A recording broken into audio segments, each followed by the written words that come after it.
T minus 30 seconds.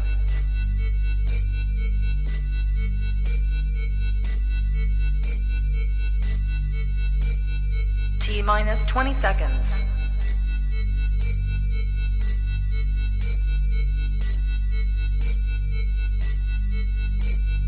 10, 9, 8, 7, 6, 5, 4, 3, 2, 1, 0.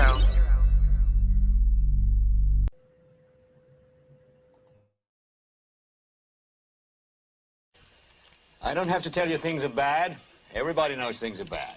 It's a depression. Everybody's out of work or scared of losing their job.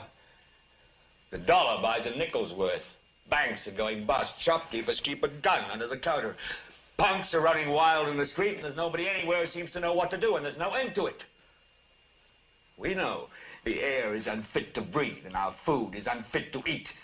We sit watching our TVs while some local newscaster tells us that today we had 15 homicides and 63 violent crimes, as if that's the way it's supposed to be. We know things are bad, worse than bad.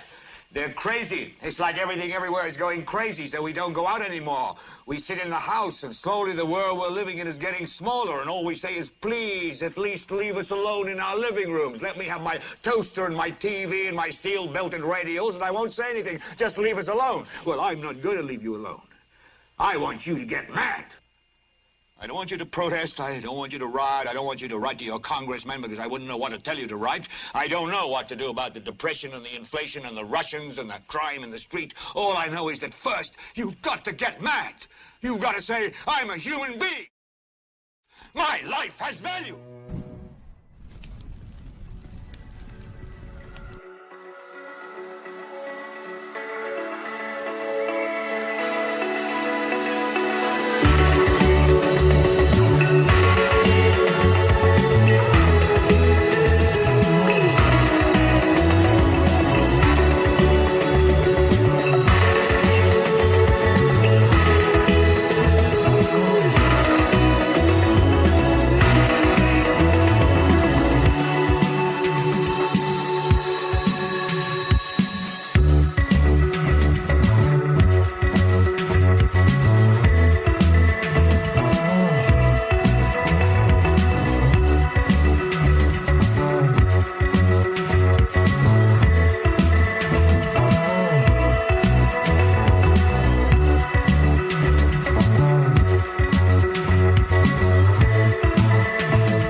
Good morning, good afternoon, good evening, everybody, and welcome to Global Watchman News. My name is Lori Swan. I hope you guys are all doing well.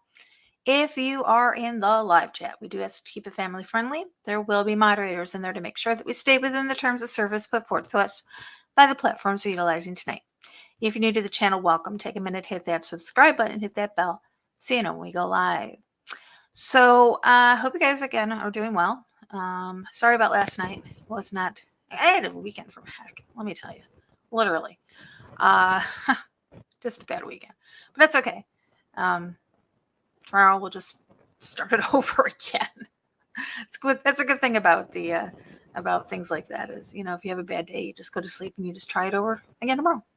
So I was going to run the Artemis launch today, just because I thought it would kind of be funny for us to sit here and kind of pick it apart.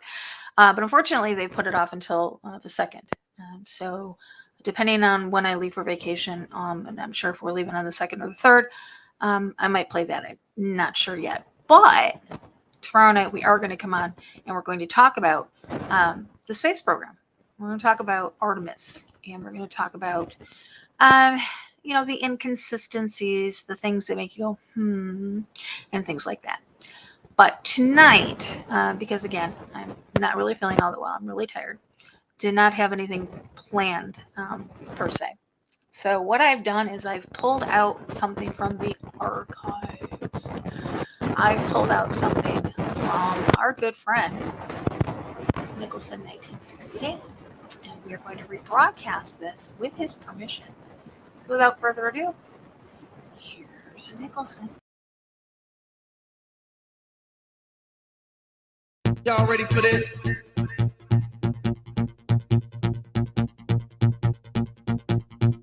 Y'all ready for this?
We live in a world of screens.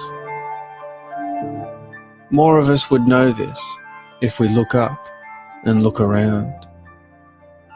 Fingers that are glued to the screen, which are glued to the eyes, which are glued to the screen. Everywhere. Pervasive. We use them for work, play.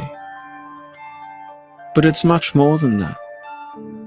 The screens use us too. How did we get here?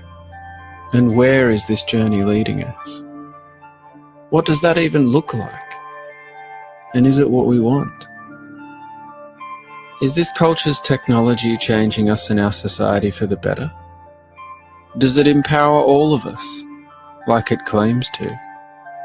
Or does it only empower a select few at the expense of the many?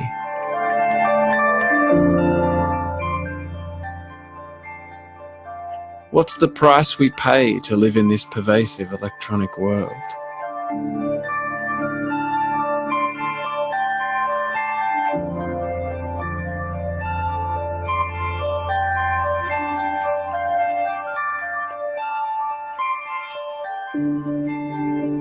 This era is unprecedented, and perhaps never before has technology been so prolific and shaped our lives so intimately. And there's the dark side we don't talk about. Why is that? Is it because we're too busy being glued to the screen? Why do we shy away from questions about our collective addiction? What's lurking under the surface? Could it be that with this era, the stakes have also never been so high that we could get it wrong?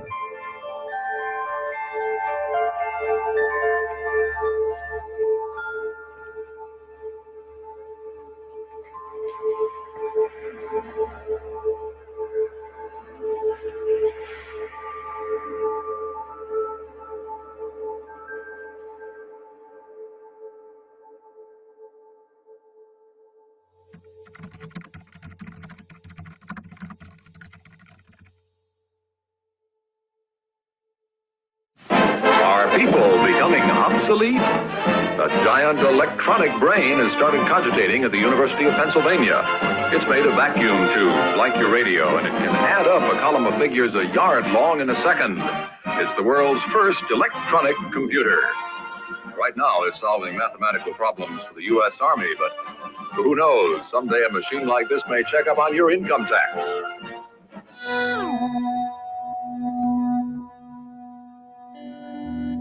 The story of how we got here begins in 1946 with the invention of the ENIAC, the first digital computer.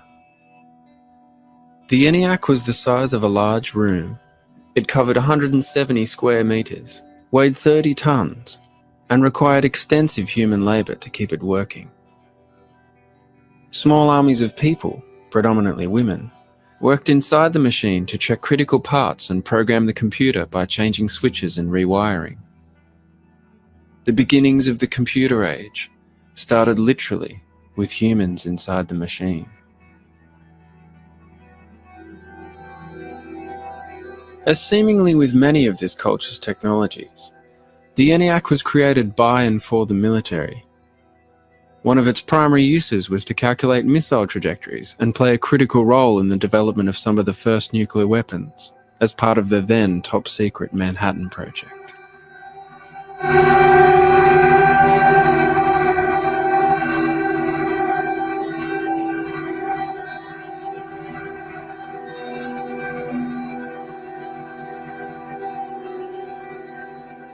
But obviously, the creation of the computer didn't just begin and end with weapons. After the Second World War, in the wake of vast devastation, an economic void appeared. Industry that had been rapidly set up across the globe to fuel war now had to repurpose its output for peacetime to continue to exist or face collapse from economic overshoot. But rather than stop this war machine, it was to expand into a different form. The coming decades would see the computer not only continue to drive war, but become a force in and of itself in the post-war era of consumerism and suburbia that was to be ushered in to ward off economic collapse. The 1950s saw a huge boom from this.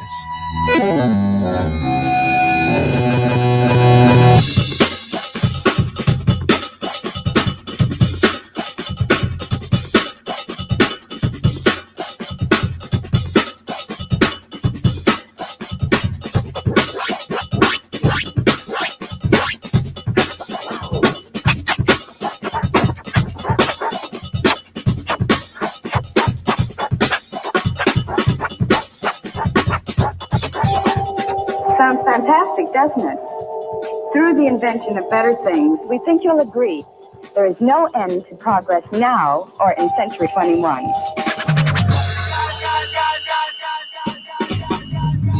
By the 60s, television was still relatively new and only in colour for the first time, solidified in its place in the home, driven by advertising. See all color shows in living color, a supreme achievement in television engineering. Yes, in little more than a wink of time, television has entered our homes, our lives, imprinted new silhouettes on our skyline. And all this has been just the beginning. It was also the beginning of the space race, a flexing of muscles between superpowers, escalating the technology of war and computers, satellites and communication. Television could now help by playing a part in a narrative of a culture of fear and paranoia that was the Cold War, beaming social engineering directly into the homes of the population. A point that seems quaint today, given the extent and normalization of television in our lives and media these days. We interrupt this program for a special news bulletin.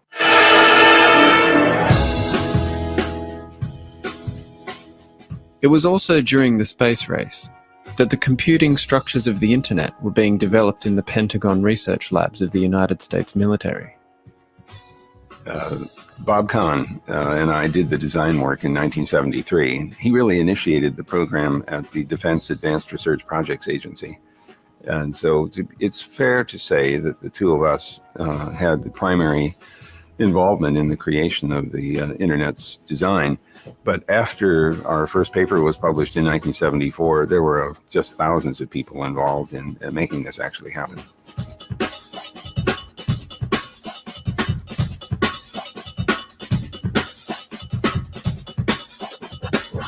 Indeed. The rapid escalation of technology by this point had transformed the world. The personal computer was next. merging with the television, giving rise to key corporate gatekeepers for what was to come, and bringing a kind of synergy to the trajectory so far, and a further frantic pace. The World Wide Web appeared in 1991, and by 1994 there were 100,000 websites. It spread like wildfire. By 1996, the first web browser went public and doubled in its first day of trading. Its market cap by year's end was $2.2 billion. An IPO frenzy soon followed on the NASDAQ, and as ideas were bankrolled into companies, the dot-com was booming. It took radio 38 years to reach 50 million people. Television did it in 13. It took the web less than 5. By 1999, there were more than 150 million people online, browsing through more than 1 billion web pages.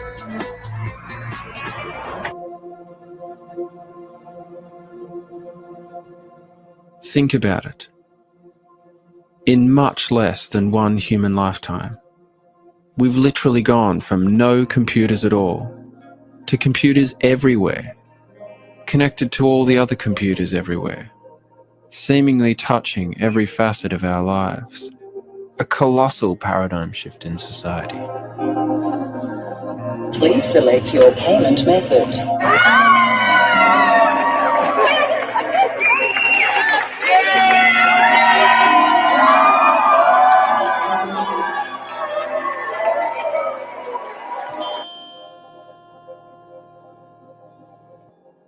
What we can see over time is computing power becoming incredibly powerful.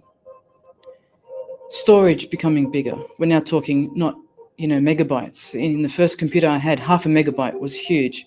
Today we're talking about terabytes of data. We're also talking about processing speeds. I remember connecting at 1200 baud rate. Now we're connecting with broadband and sending hundreds of megabits per second of detailed information through our networks. We're talking about huge storage capabilities and processing power and a miniaturization of technology. We're not talking bricks anymore, but small implants that you can actually wear even, or tags that you can place onto your clothing. So a lot has happened during the last 25 years, and the next 25 years seem to be going as rapidly.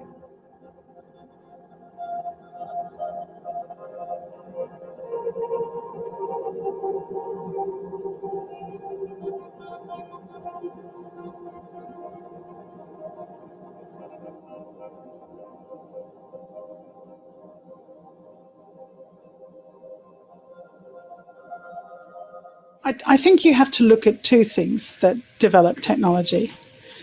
And the first is the money of the people who pay for it, and the second is the passion of those that do it.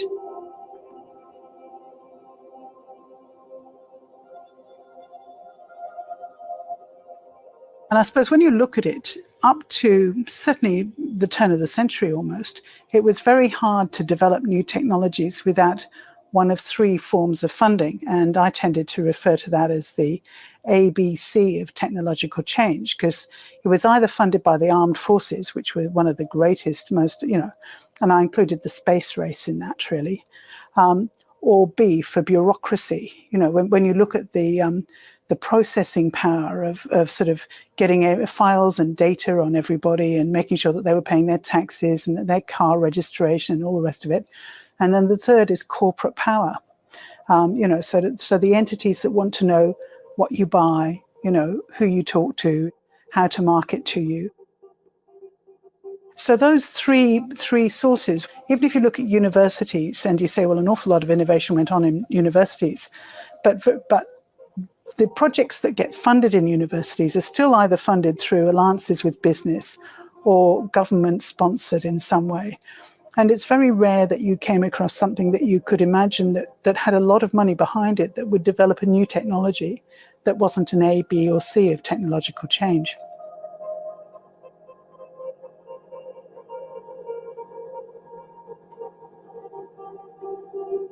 I suppose in the 10 years after the turn of the last century, to start seeing that really the A, B, and C of technological change, those were still the main funders, but there were a whole new set of innovations that were driven by social engagement, by people who were passionate and were either passionate about the technology and kept developing it in certain ways, or were passionate about other things but could see ways in which to use the technology, to harness it, to achieve other ends.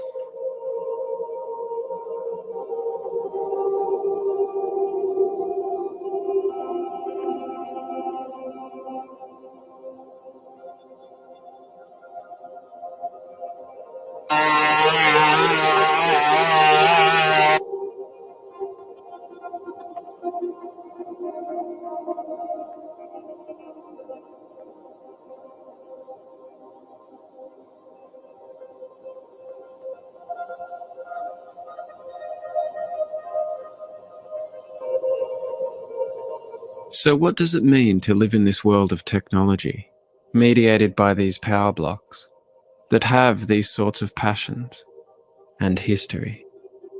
And when their ability to spread and perpetuate their passions is more powerful today than ever before.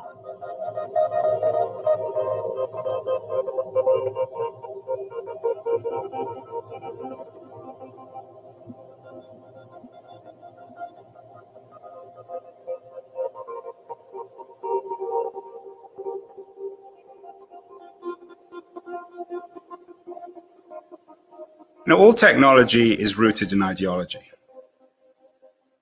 The internet has a cultural and a very concrete cultural ideological context. It represents the fusion of the old military-industrial complex of Southern California and the hippie ethic of Northern California. Both were, in a sense, opposed to authority. And in a book written by Fred Turner, a Stanford University professor, an excellent book, he explains that very strange union, although on reflection, it's not that strange, because both the military-industrial complex, which invented the internet, or at least financed the internet in the late 50s, and the counterculture of the late 60s in San Francisco were tied together by their libertarianism. The internet itself reflects the ideology of the people who invented it, the people who drove it. I mean, technology is simply a reflection of human will. Technology isn't accidental. Technology just doesn't come about in a vacuum.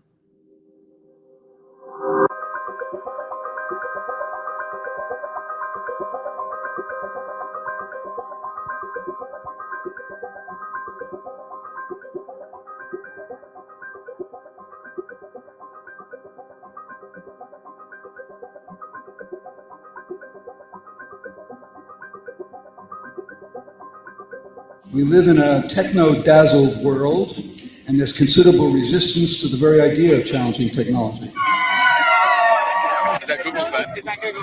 Is that Google? And now we have computers. They tie the world together. They accelerate communication. They make corporate globalization more likely and more effective. And they accelerate its negative impacts.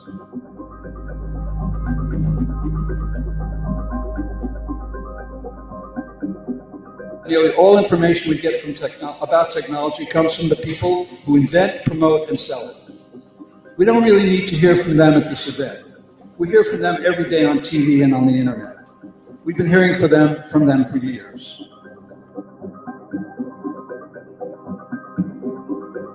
We don't need Eric Schmidt to tell us about computers, driverless cars, and Google Glass. We get it. We want to discuss the rest of the story. What else do they bring? How do they unify our minds within a certain worldview? How do they envelop us within their frameworks? What are their hidden harms to the planet? And how do we deal with the staggering information imbalance that exists right now in our country on these questions?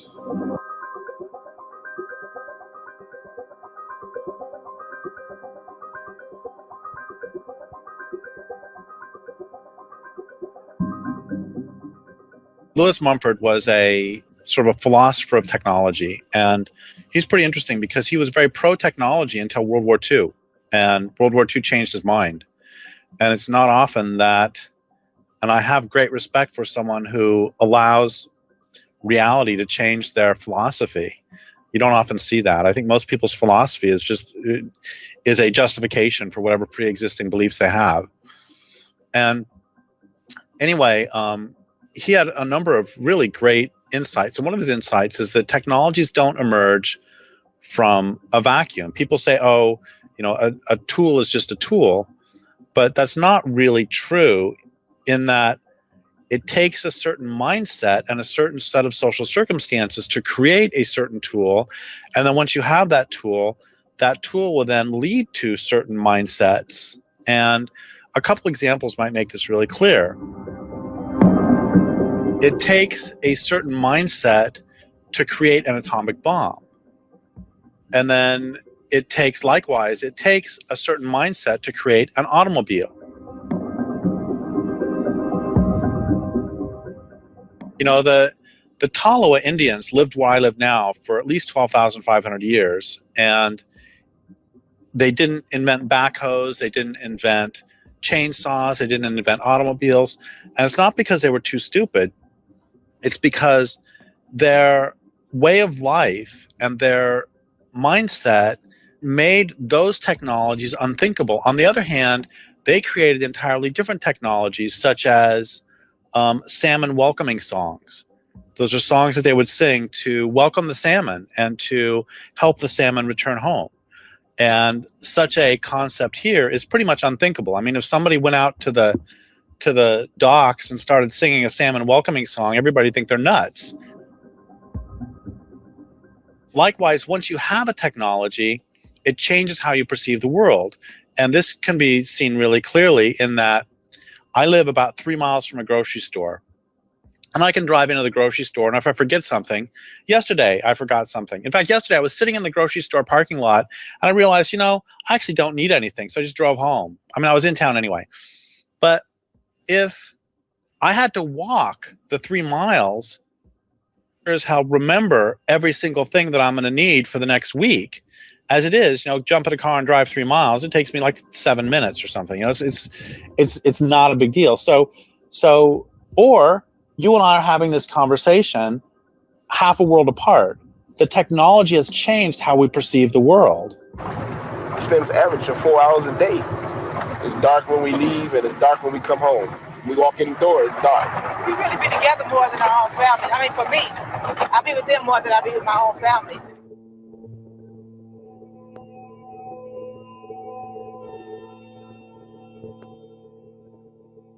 Once again, technologies don't emerge from a vacuum. And Lewis Mumford, he had a word for the combination of technology and the social system that would create it and then to come out of it. And that's a technic, T-E-C-H-N-I-C. So you don't just have a knife standing by itself. Instead, this knife is part of a larger technic. You know, we've all heard the cliche that if all you have is a hammer, everything looks like a nail. You know, the technology is going to change how you perceive the world and how you relate to the world.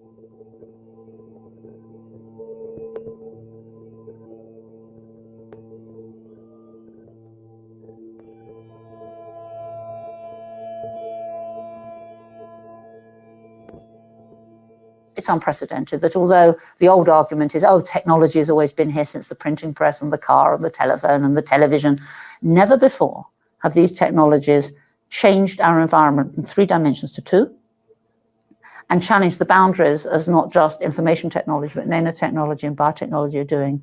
They are radically shaking up our concepts of space and time in a way that the motor car or the television or the printing press did not. Yeah. So therefore, I don't take that old argument of saying it's the same as it's not.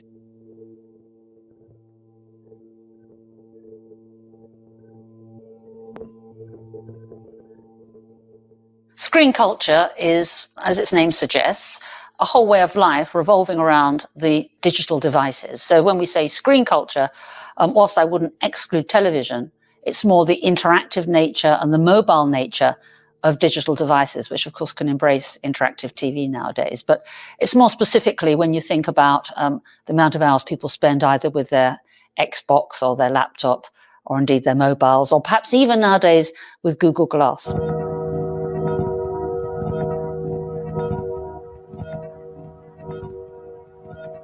Email from Danielle Pickford. Subject: message via your Google profile. Heading to San Francisco. Message: Andrew, heading down to make our fair next weekend. So I can reply to it, of course, I'm going to show you how to navigate while walking. Lead the way.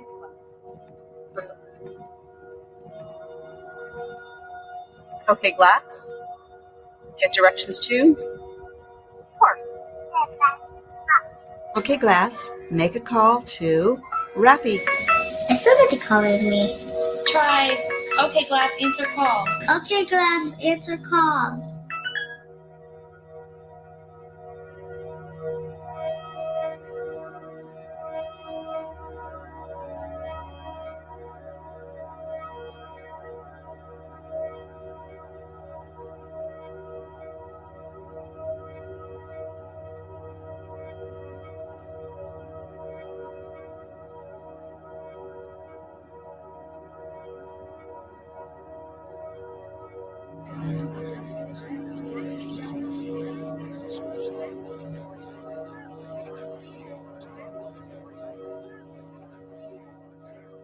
By screen culture, I mean literally that, a world of 2 dimensions where for 6 hours a day or more, people in the Western developed world, more particularly kids, are spending time either playing games or on social networking sites, and thereby putting themselves in an environment that is very much in the here and now, that has very strong audio and visual sensations, where at the press of a button you get instant feedback from whatever you're doing.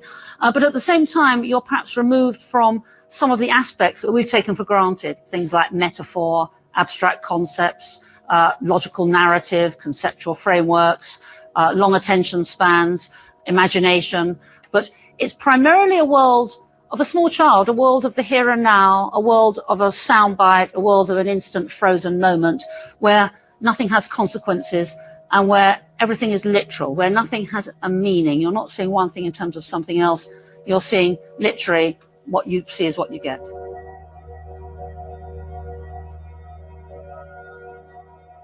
As a neuroscientist, the reason I'm particularly fascinated, and I think in equal measure, both excited and alarmed by the impact of screen culture on the human brain, is because as a neuroscientist, I know that the human brain is changing. It's highly plastic, as we say. That's not to mean it's made of plastic, of course, but more that it's very dynamic. It will adapt to the environment.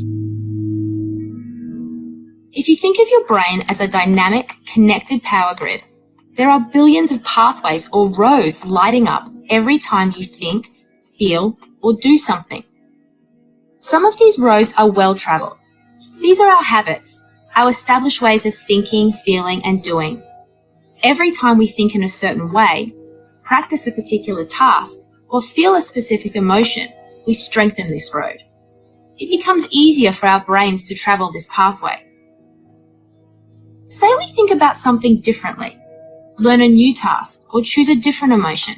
We start carving out a new road. If we keep traveling that road, our brains begin to use this pathway more, and this new way of thinking, feeling, or doing becomes second nature. The old pathway gets used less and weakens.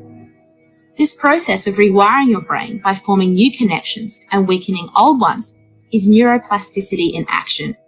So this is what was meant by plasticity. And one example, for example, a very famous one, is of piano players, where they had 3 groups of adult human volunteers, none of whom could play the piano. And even over 5 days, you could see that whereas the controls, who were just staring at the piano, showed no change in their brains. The brains were literally unimpressed. Those people who were taught 5-finger piano exercises showed an astonishing change in brain territory and functional area relating to digits, even over 5 days. But the even more exciting group were the third people who just imagined they were playing the piano. And astonishingly, their brains showed the similar changes to those that had done the physical exercise. So I think this shows you how everything you do, even a mere thought, in inverted commas, will literally leave its mark on your brain. And therefore, if that is the case, if we are so sensitive in adapting to the environment, if the environment is changing in an unprecedented way, as I argue as it is with the cyber world, then it follows that the brain will change in a similarly unprecedented way.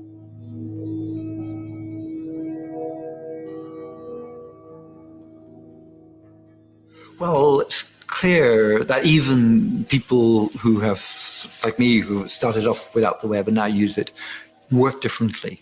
when we want to think of something, we tend to often just reach for the keyboard because we have assumed that we can find stuff.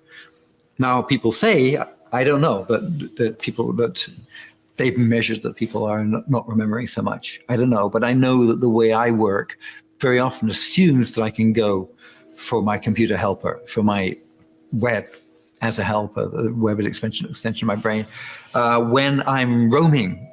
So my little interface to the web is too expensive to use.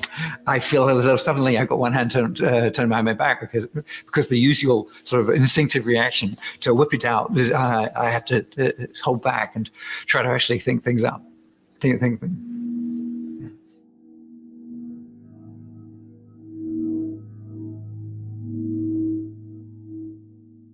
I think the price we pay for having easy access to so much information, easy, quick access to so much information is we sacrifice some of the depth of our engagement with that information. So the kind of jumping, hopping from bit to bit to bit, clicking on links takes the place of what used to be a more contemplative, I think, approach to thinking about one thing, whether it's one piece of information or the argument or the narrative of a book. It becomes much harder, I think, when you're bombarded by information and other stimuli, as you are all the time on the web, to sit down and really focus on one particular thing. And so we gain kind of a breadth of engagement with information, but the cost is, I think, a certain superficiality in our relationship to that information.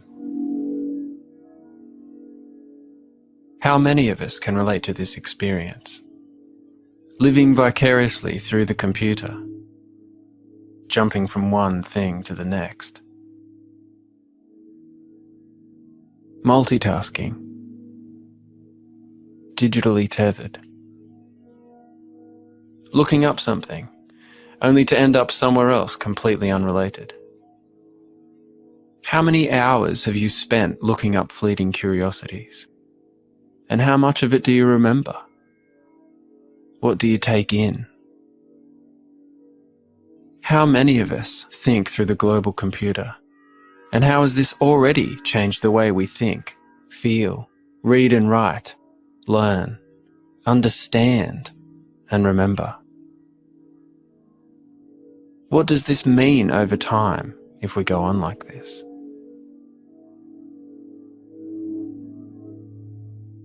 Throughout my life, books have played an important role, and I've always found it easy to immerse myself in a book and get engaged in an argument or a narrative. But a few years ago, as my use of the web kind of picked up, I found it much, much harder to sit down and engage with a book. After a page or two, my mind would start wandering. I'd kind of lose the focus, have to go back a page to reconnect with the argument. And at first, I thought, okay, maybe this is just general, age or something that's causing this. But what I noticed is that the sensation I had when I tried to read or really concentrate on anything was that my brain, my mind, wanted to behave the way it behaves when I'm at my computer or online. It wanted to check email. It wanted to click on links and jump from page to page. So it really, I began to make the connection that, in a really an unmistakable way, my use of the net was changing the way I think, in changing my ability to do things like concentrate or contemplate one particular piece of information or read through 100 pages of a book. And I began talking to other people, and many of them, not all of them, but many of them had a very, very similar, were suffering from a similar type of affliction. They felt that they had increasingly scatterbrained and they wanted to be online.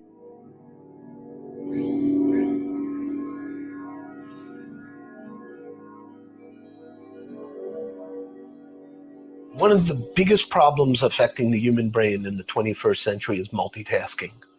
And the research we've done over the past year or two that got a whole lot of attention was multitasking seems to be very bad for the brain.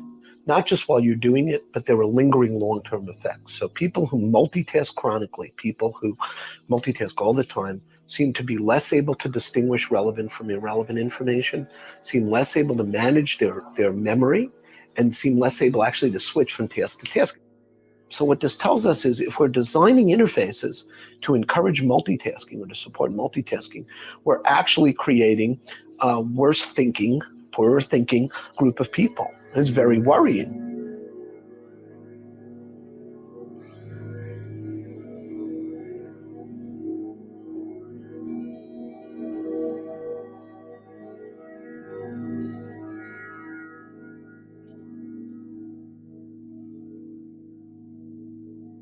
If you look at the way the internet bombards us with stimuli, not only hyperlinks and different pages of information, but alerts, from Facebook updates to Twitter alerts to, incoming email and even our phones going off all the time. It creates, in a sense, an environment of information that plays to our desire to be distracted. And so it becomes very difficult to keep a focus on anything when 5 different things are happening at once on your screen or between your screen and your smartphone and so forth. And it's just all sorts of environmental stimuli that come through, this information medium and keep us pretty much permanently distracted.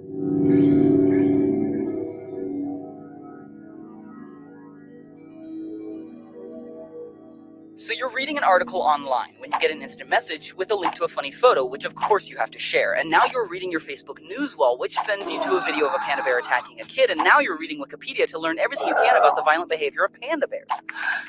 And this is what 3 minutes on the internet can be like.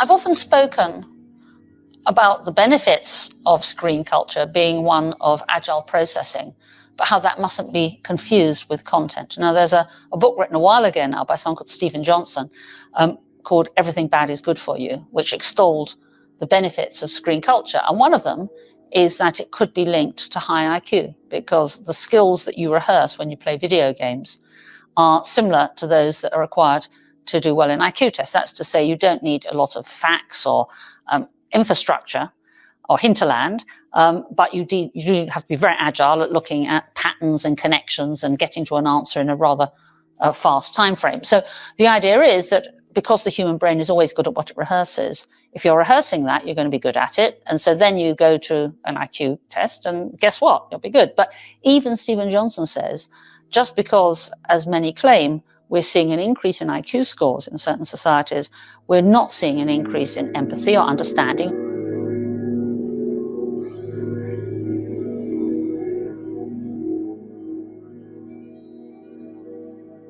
Or insights into the economic woes of the world or the Middle East crisis. No one's suddenly come up with their superior cognitive abilities with insights that we would regard as important. And I think what you need to do, therefore, is on the one hand, yes, it's very good for mental processing, for what used to be called fluid intelligence. That's to say, where the emphasis is on giving a right response to an input.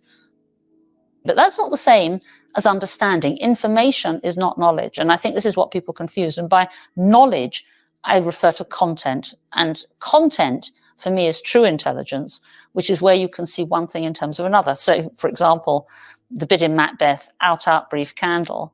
In order to really understand that, you have to see the analogy between the extinction of the candle and the extinction of life. You can't just say, take a candle literally.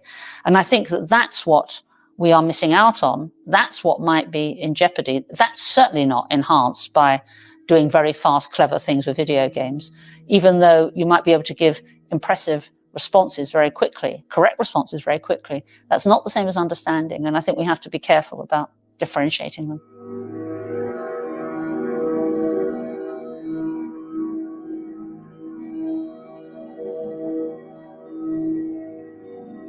Following on from that idea, we think about learning. And let's take the example of the British Education Minister recently said, yes, young children now, everyone should learn a poem.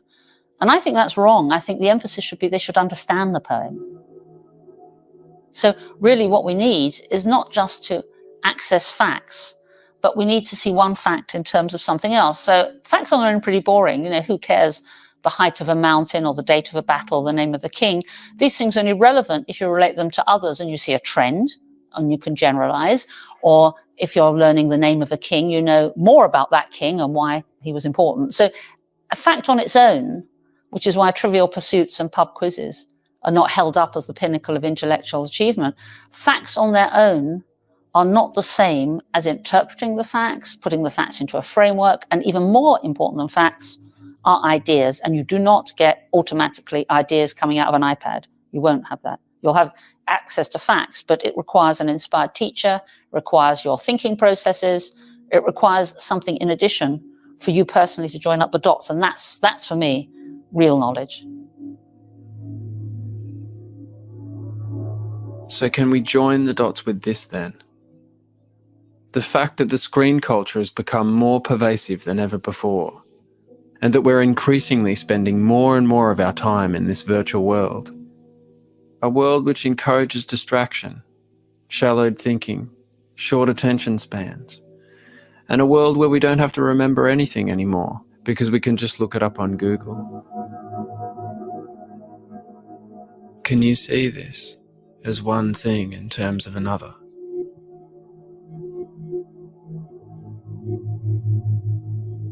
I think we are becoming more and more stupid. We don't have to work our brains so hard. Any information we need to know, we can instantly find it on an internet search system.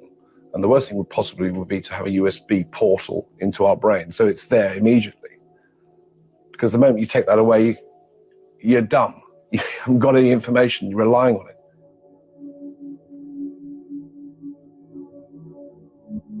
Recently, there was some work done by someone called Sparrow, where she claimed that we were changing our memory processing because you can just look something up on Google. The overall findings are that when people don't know things, they tend to think about the computer first. They think about the place to find it.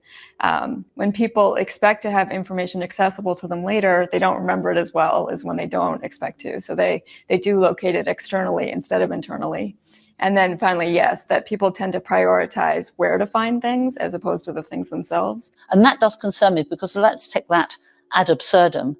If you feel you can look anything up and you don't have to learn anything, this would mean conversation is going to be pretty clunky, because if I normally meet someone of roughly my generation and culture, I will assume they know where Barcelona is. I'll assume they know who Napoleon was or who Henry VIII was. I'll assume they know where New York is. Yeah? So you can have a conversation. And we all know the delight of having conversations with people where you share a lot of background knowledge that can develop ideas. But imagine having a conversation with someone who knew nothing, who didn't know who Hitler was, who hadn't heard of fascism, who had to look it up each time.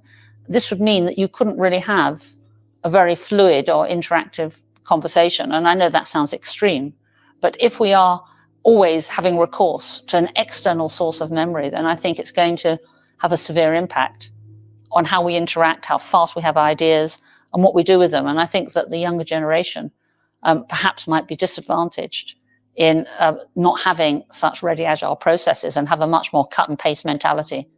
Oh, maybe there's a... I see the lineup for cars. We see it. The Empire State Building is like really close to it. So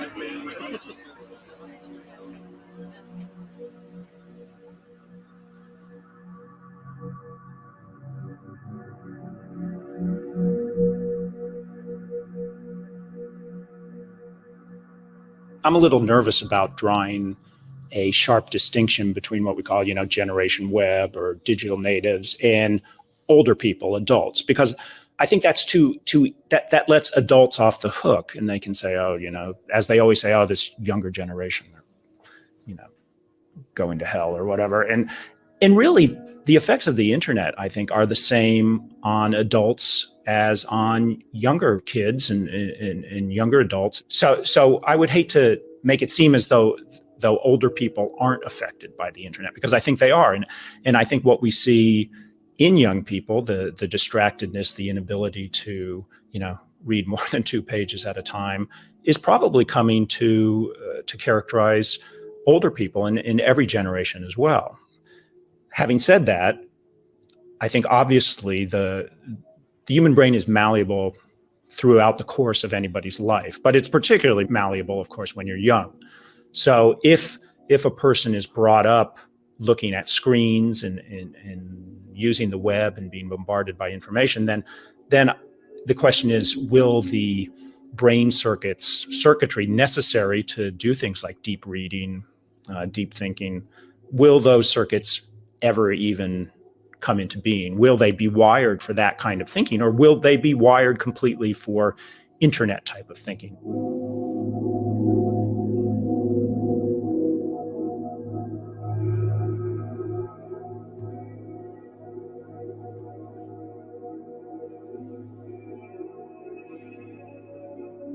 We are so perhaps transported by the experience of accessing Google and of surfing and of watching YouTube, most of which has no real significance. Watching a dog as a trick cyclist is so what? Watching people planking, watching the Harlem Shake.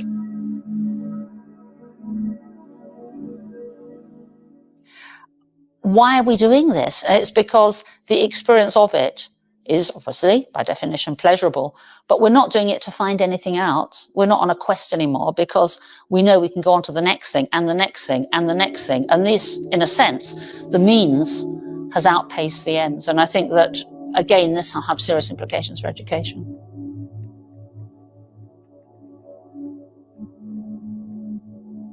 I think that's the big fear, is that we'll end up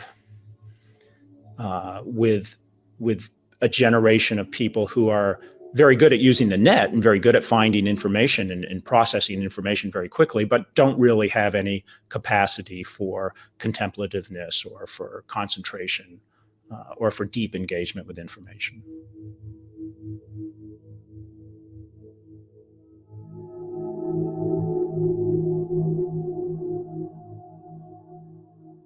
I think the great value of thinking deeply and reading deeply and concentrating in general is that we begin to develop a unique personality, a unique intellect that's ours and ours alone. And that requires, I think, deep thought and in the ability to make our own associations and our own connections about things we understand deeply inside our own mind, rather than relying on the associations and connections that might be out in the world and that we might access through hyperlinks, for instance. So I really think that the human self and the human personality becomes much richer when we can slow down and when we can think deeply and engage with information in more than just kind of a cursory manner. Did the Giants win last night?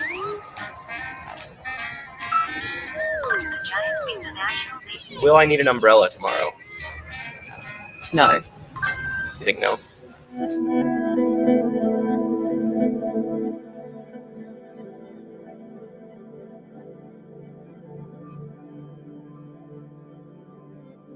This is no longer a generation that lives deliberately, that lives its life, that lives in the moment.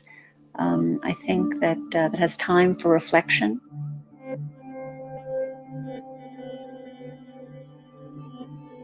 We ask ourselves questions. If the velocity and volume is such that I send you a tweet or I send you a text, you have to answer me back. You can't. Nobody answers a text by saying, I have to think about that for 2 weeks. The communication demands a response. Well, that means that we start to ask each other questions that are easy to answer.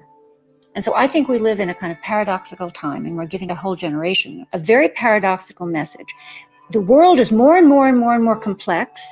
On the other hand, we're only going to ask you a question that you can answer in 2 seconds. So we leave ourselves less and less time for reflection because our communications media push us to quick responses. And quite frankly, the questions before our planet right now are not questions that should be answered or thought about in the time space of texting.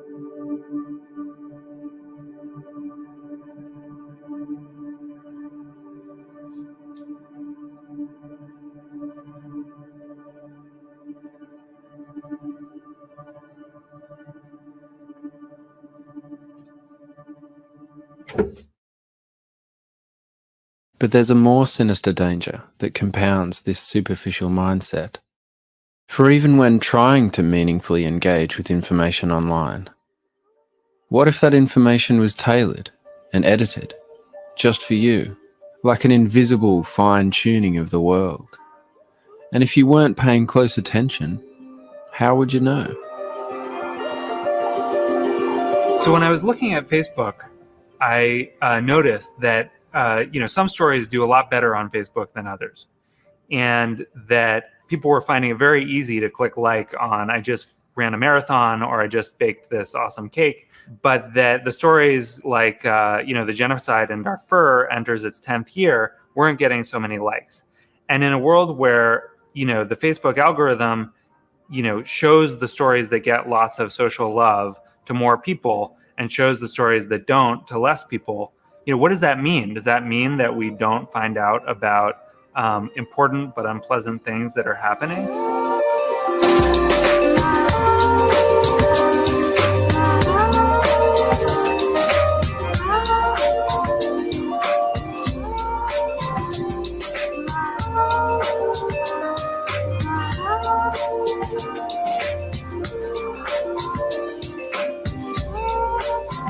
Mark Zuckerberg, a journalist, was asking him a question about the news feed.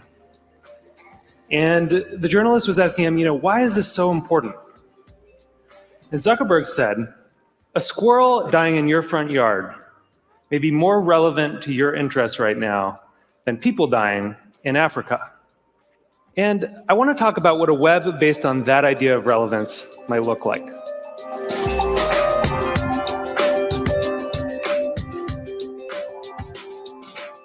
When I was growing up in a really rural area in Maine, the internet meant something very different to me. It meant a connection to the world. It meant something that would connect us all together. And I was sure that it was going to be great for democracy and for our society. But there's this kind of shift in how information is flowing online. And it's invisible. And if we don't pay attention to it, it could be a real problem. So I first noticed this in a place I spend a lot of time, my Facebook page. I'm progressive politically, big surprise, but I've always gone out of my way to meet conservatives. I like hearing what they're thinking about. I like seeing what they link to. I like learning a thing or two. And so I was kind of surprised when I noticed one day that the conservatives had disappeared from my Facebook feed. And what it turned out was going on was that Facebook was looking at which links I clicked on. And it was noticing that actually I was clicking more on my liberal friends' links than on my conservative friends' links. And without consulting me about it, it had edited them out. They disappeared. So Facebook isn't the only place that's doing this kind of invisible algorithmic editing of the web. Google's doing it too. If I search for something and you search for something, even right now at the very same time, we may get very different search results. Even if you're logged out, one engineer told me, there are 57 signals that Google looks at. Everything from what kind of computer you're on, to what kind of browser you're using, to where you're located, that it uses to personally tailor your query results. Think about it for a second. There is no standard Google anymore. And the funny thing about this is that it's hard to see. You can't see how different your search results are from anyone else's. But a couple of weeks ago, I asked a bunch of friends to Google Egypt and to send me screenshots of what they got. So here's my friend Scott's screenshot. And here's my friend Daniel's screenshot. When you put them side by side, you don't even have to read the links to see how different these two pages are. But when you do read the links, it's really quite remarkable.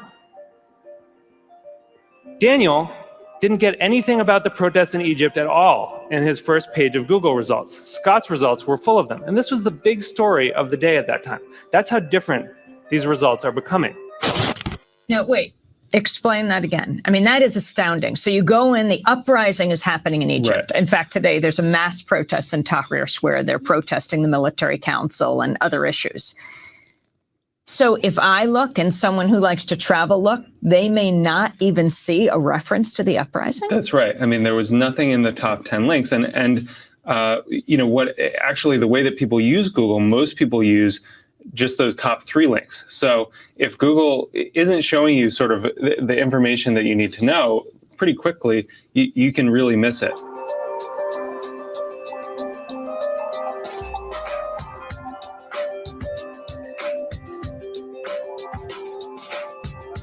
It's not just Google and Facebook either. You know, this is something that's sweeping the web. There are a whole host of companies that are doing this kind of personalization. Yahoo News, the biggest news site on the internet, is now personalized. Different people get different things. Huffington Post, the Washington Post, New York Times, all flirting with personalization in various ways. And where this moves us very quickly toward a world in which the internet is showing us what it thinks we want to see, but not necessarily what we need to see. As Eric Schmidt said, it'll be very hard for people to watch or consume something that has not, in some sense, been tailored for them. So I do think this is a problem. And I think if you take all of these filters together, if you take all of these algorithms, you get what I call a filter bubble. And your filter bubble is kind of your own personal, unique universe of information that you live in online. And what's in your filter bubble depends on who you are, and it depends on what you do. But the thing is that you don't decide what gets in. And more importantly, you don't actually see what gets edited out.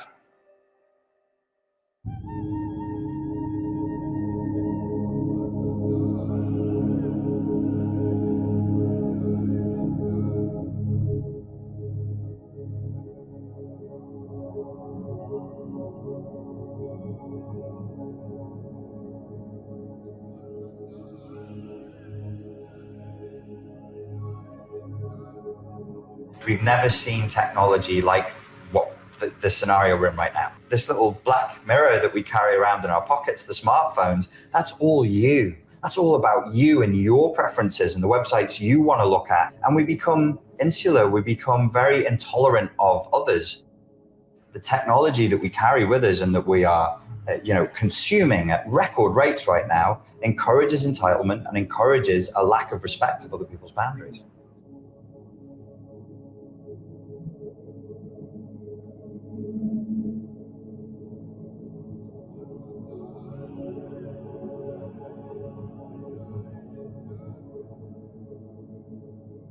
The screen culture makes people look within and not to look outside. So when I'm using my smartphone and I'm being sent instant messages and I'm being communicated to, it's about me. And people can say, that's great for personalization. That's how I want it. I want to customize my whole life. But in fact, we're internalizing a lot of things. If I think about me, then most likely I will neglect my children. I will neglect my partner. I will neglect my workplace because it's about me and my interactions and the instantaneous communications that take place. There's always a danger in that, in ignoring your neighbor, in a lack of collective awareness.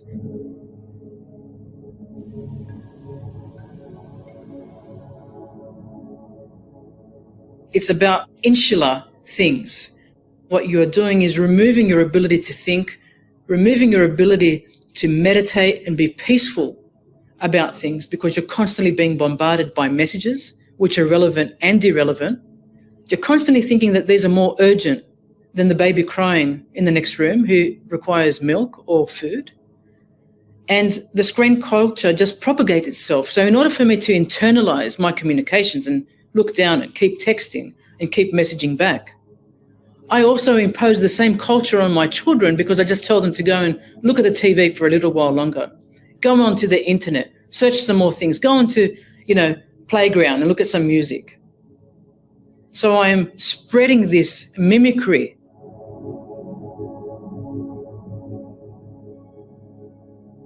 And so when my senses are enveloped and it's about me and my communications, it's not about my children, it's not about my partner, it's not about my workplace, it's about me. And I think there's a great danger in trust within society, in building relationships with one another, or a lack of building when we are concerned about the me.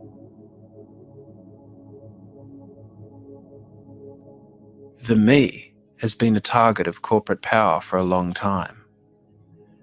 Advertising after the Second World War changed into instilling desires and manipulating the masses to want things and see the world in a certain way. From where the computer and the internet originated, this is in hyperdrive of the world of the screen culture, where not only the convergence of technologies has amplified the power and influence of corporate voice, the screen culture provides a centralized mechanism of social control, pretending to be freedom and democracy. We tend to think about the internet as this sort of medium where anybody can connect to anyone. It's this very democratic medium. It's a free-for-all. And it's so much better than that old society with the gatekeepers that were controlling the flows of information. Really, that's not how it's panning out. And what we're seeing is that a couple big companies are really, most of the information is flowing through a couple big companies that are acting as the new gatekeepers. These algorithms do the same thing that the human editors do. They just do it much less visibly and with much less accountability. And with a level of fine-tuning and individual customization never before possible. They have a lot of the same dynamics that are driving what they show people and what they hide from people as the old media did. How these things are architected have huge consequences that are political.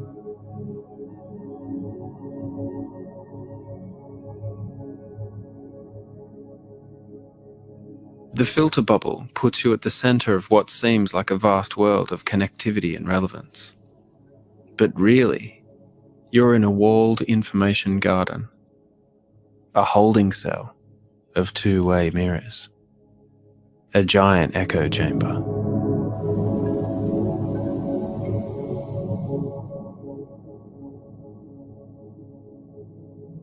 What happens to our communities, our relationships, the culture, if we're all walking around in mirror cocoons with this hyper-individualism, this lack of collective awareness? There's this thing called confirmation bias, which is basically our tendency to feel good about information that confirms what we already believe. And you can actually see this in the brain. People get a little dopamine hit when they're told that they're right, essentially. And so, if you were able to construct an algorithm that could show people whatever you wanted, and if the only purpose was actually to get people to click more and to view more pages, why would you ever show them something that, makes them feel uncomfortable, makes them feel like they may not be right, makes them feel like there's more to the world than our own little narrow ideas? And doesn't that, in effect, reinforce polarization within the society in terms of people not being exposed to and listening to the viewpoints of others that they may disagree with? Right. I mean, democracy really requires this idea of discourse, of people hearing different ideas and responding to them and thinking about them.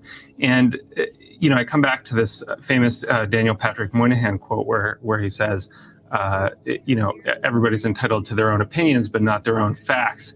It's increasingly possible to live in an online world in which you do have your own facts, and you Google climate change and you get the climate change links for you. And, you don't actually get exposed necessarily. You don't even know what the alternate arguments are.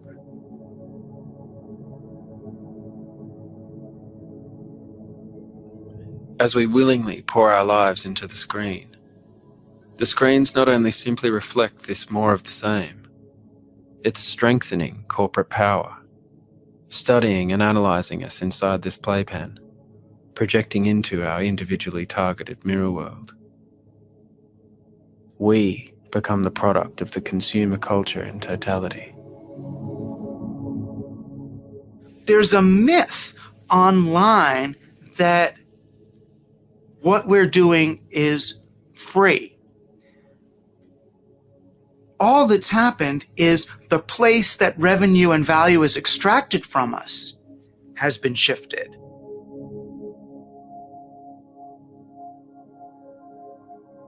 Everything we do on a computer produces a transaction record. Right? Whether it's your laptop, whether it's your phone, whether it's an ATM machine, a toll booth, using your credit card, anything with a computer creates a transaction record. Right? Data is a byproduct of all of our information society's socialization. Increasingly, companies, computers are mediating all of our social interactions. And all of this data is increasingly stored and increasingly searchable. And this is not only where social control centers from via a screen culture. It's where our value is ultimately extracted, turned into huge profits. And we think this is a good deal. We get so much for what we think is free.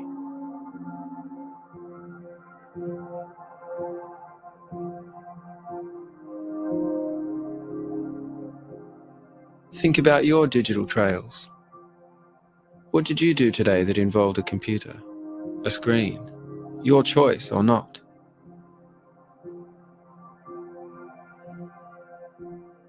The screens are always watching, saving. Example.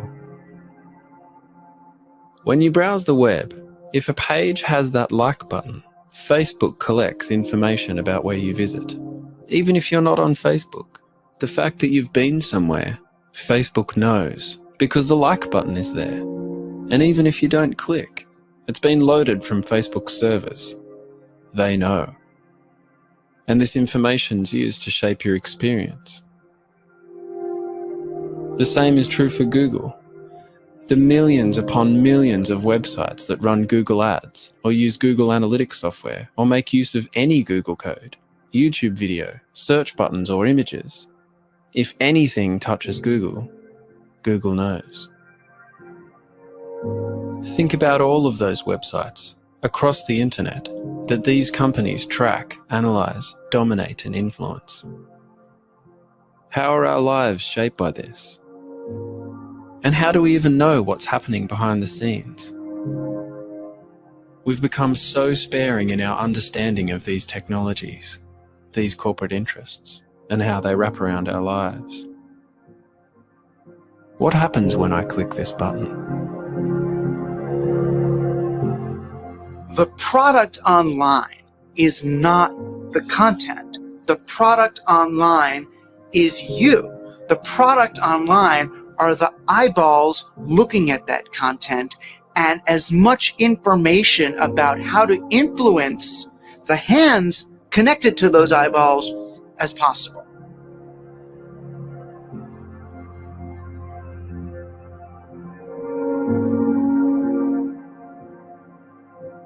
You know, when you average kid today, you look at Facebook and you think, oh, look at this place. Facebook is here to help me make friends. Isn't that great?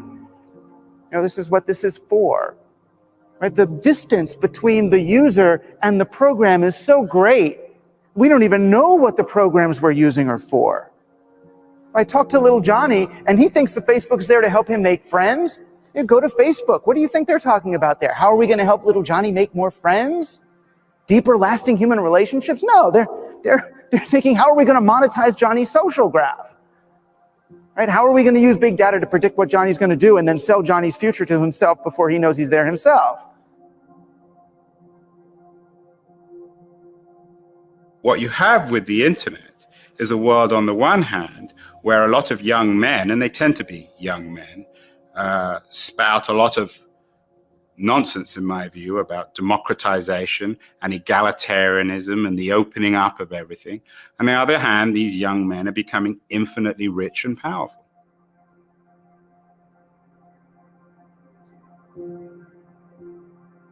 Does this concern you? A convergence of corporate and state information power that old media empires could only dream of. There is right now a huge commercial push or corporate push to collect as much data as possible. Right now, the default rule for Google and pretty much all of its competitors is that they keep everything. They have a log of every search made through Google since it started in the dorm rooms at Stanford. What you Google for defines you. A log of your searches on Google or any other search engine is practically the closest thing to a printout of the contents of your brain that we've ever seen. It indicates your political leanings, your religious leanings, your medical concerns, your sexual concerns, a vast array of sensitive data that in the past no one ever had.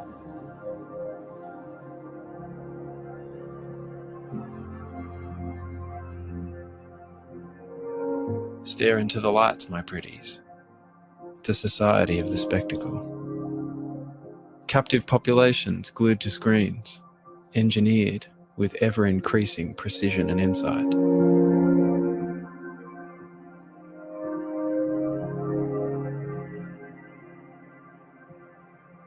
The basic fundamental paradigm of advertising is called one-to-one marketing.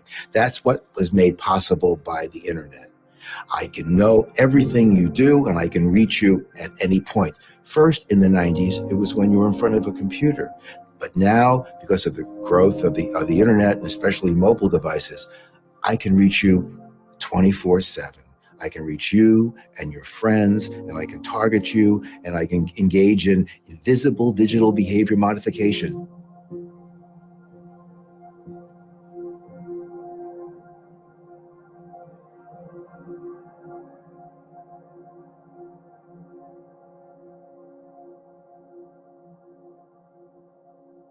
What sort of ministry of truth style world actually exists and would be perpetuated because of these huge, powerful engines? Engines that now have global reach and extensive influence over the information streams accessed by billions of people. Today, in the United States, more than 85% of adults get their news from social media, and 64% get news from only one source, usually Facebook. And so the behavior modification doesn't just end with advertising, buying stuff, and how we'd be shaped into accepting a single news feed. The mega machine is much bigger than that.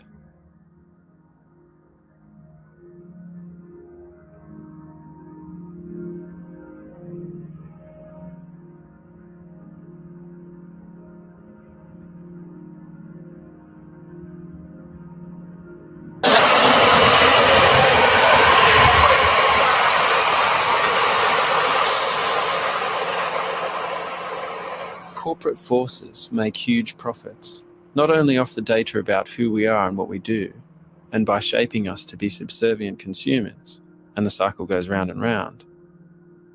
This manipulation is now done so well that politics has turned to using the very same methods. The billionaires that are behind politicians for corporate interest, who want us to vote a certain way or depend on a certain political outcome, not only donate huge amounts of money to individual candidates, but tap into the rich troves of digital data trails about each of us to generate extremely targeted campaigns. The goal is to come up with an individual level statistical prediction of your likelihood of supporting their candidate or of casting a ballot at all. Then they target you for ads. The Obama campaign is widely believed to have had the most sophisticated data mining operation. And so they created basically a holistic system where they could not just target people, but figure out the best ways to target people. It's my privilege to speak to you today about the power of big data and psychographics in the electoral process. Back in the days of Mad Men, communication was essentially top-down. That is, it's creative-led. Brilliant minds get together and come up with slogans like Beans means Heinz and Coca-Cola is it. And they push these messages onto the audience in the hope that they resonate. Today, we don't need to guess at what creative solution may or may not work. We can use hundreds or thousands of individual data points on our target audiences to understand exactly which messages are going to appeal to which audiences way before the creative process starts. we started to look at issue models, predicting which issues, social and political, appeal to which members of the target audience, which voters. We actually assigned different issues to every adult in the entire United States. We could then take these models and put them into a matrix where we can categorize people or segment them according to how they're likely to behave. Core Trump supporters, top right, may be more susceptible to a donation solicitation. Get out the vote, people who are going to vote Republican, but they need persuading to do so. Persuasion audiences, people who need shifting a little bit from the center towards the right. Once we've identified a segment, we can then sub-segment them by the issues that are most relevant to them and then start to target them with specific messages.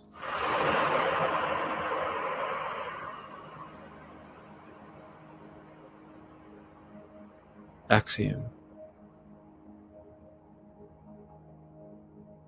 Quantium. Palantir. The companies behind the companies.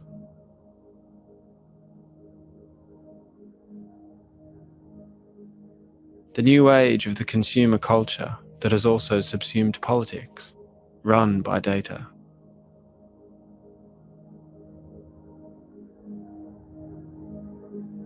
Seemingly everything is run by data. Technocracy is the new democracy. These forces are the pervasive hidden hand in much of the online world, openly bragging about how they can manipulate us with scientific precision on a scale never before possible.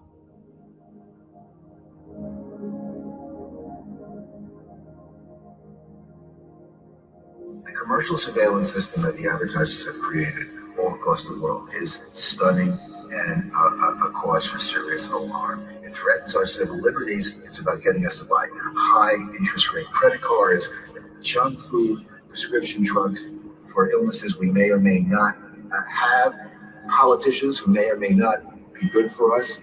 That's what all this data is being used for. We have no access to this data. We have no ability to control this information. We can't challenge it. We can't correct it. So we've allowed the Googles and the Facebooks and the Yahoos to create invisible repositories of information about each and every one of us that they can use when it's close to us. So ultimately, it's not about just selling. It's about maybe the next evolution of capitalism, creating an undemocratic society.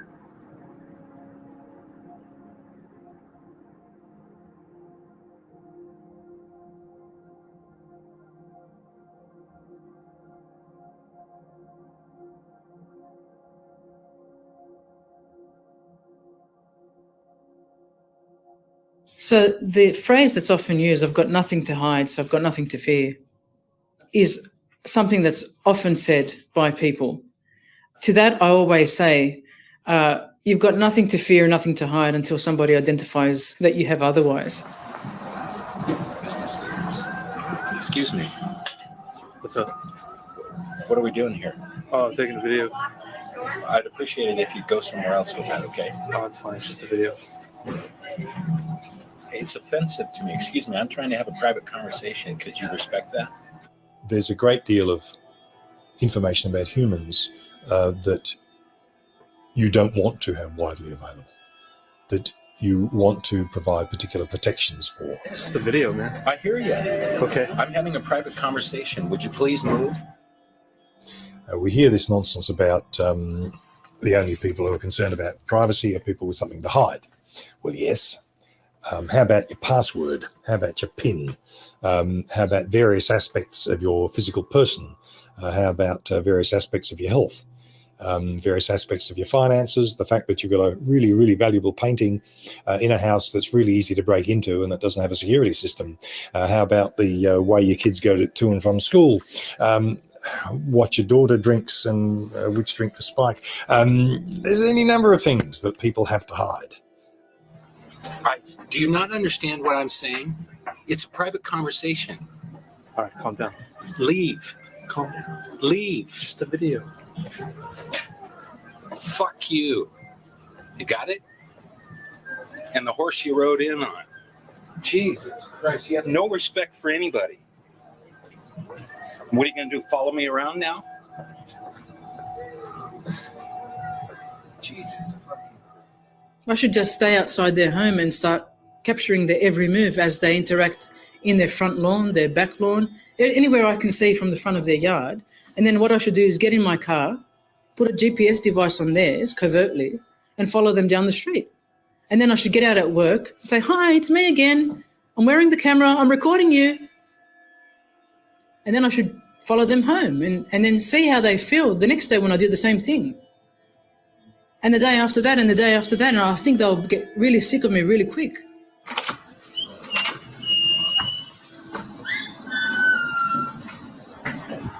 What are you doing? I'm just taking a video. Why are you taking video without asking us? What? Shouldn't you ask us first before you're taking video? Oh, you seem confused. Yeah, you're not. We have this room and you just like barge in. Oh. Can you leave? Dude, what's your problem? Can you just leave? Huh? Can you ask us why you're taking a video? Just taking a video. Okay, well, I don't want to be taking a video. Why are you so worried about it? I'm not worried. You're just being annoying. Look at it this way. You ever go to the grocery store? You know, there's like surveillance cameras everywhere. Yeah? It's not a big deal. Okay, well... It's just a video. I mean, No, you're just being annoying. Can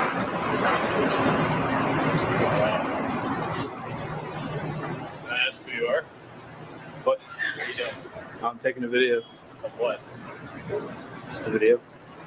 Why are you taking a video of me? Why not? I don't really care for other people just to be taking around a video of me. Didn't you just come out of the drugstore? Yeah. They have cameras in there.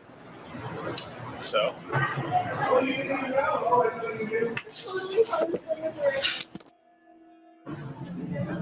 doing?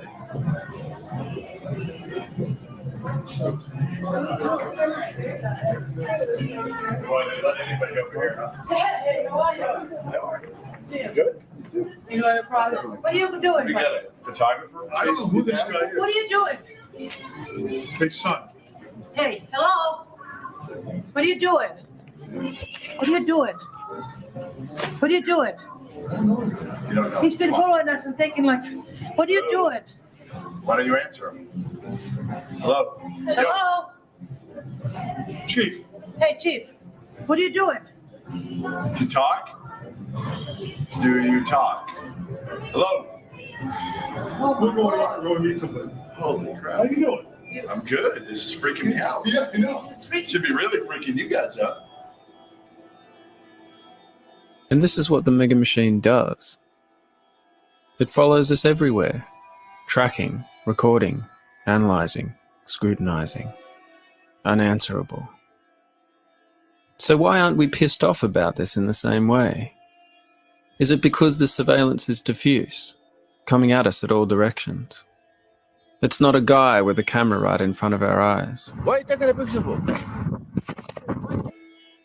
It's something that's been normalized in slow incremental stages. A kind of creeping normalcy hidden in plain sight. Most people who go about their everyday life are oblivious to CCTV cameras.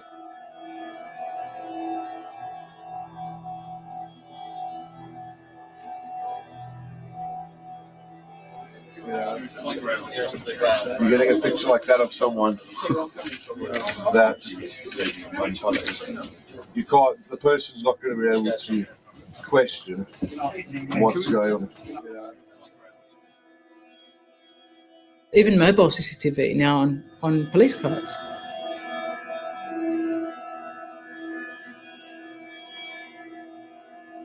And what that's called is a novelty effect wears off. So if something is new, I look up and I think, oh, it's new, it's invaded my space. Just like when telegraphs were introduced and people saw terrestrial lines that carried voice calls. Wow, what are these things, you know? We see windmills today and we think, oh, wow, a windmill. Or we see other infrastructure and we think, oh, aren't those base stations at the top of the building looking ugly? So we do notice these things initially, but we become oblivious to them over time. I don't notice base stations anymore, and I used to work very closely with where base stations went for mobile phones. The novelty effect wears off, and with that wearing off, we become immune and we forget to question what is going on.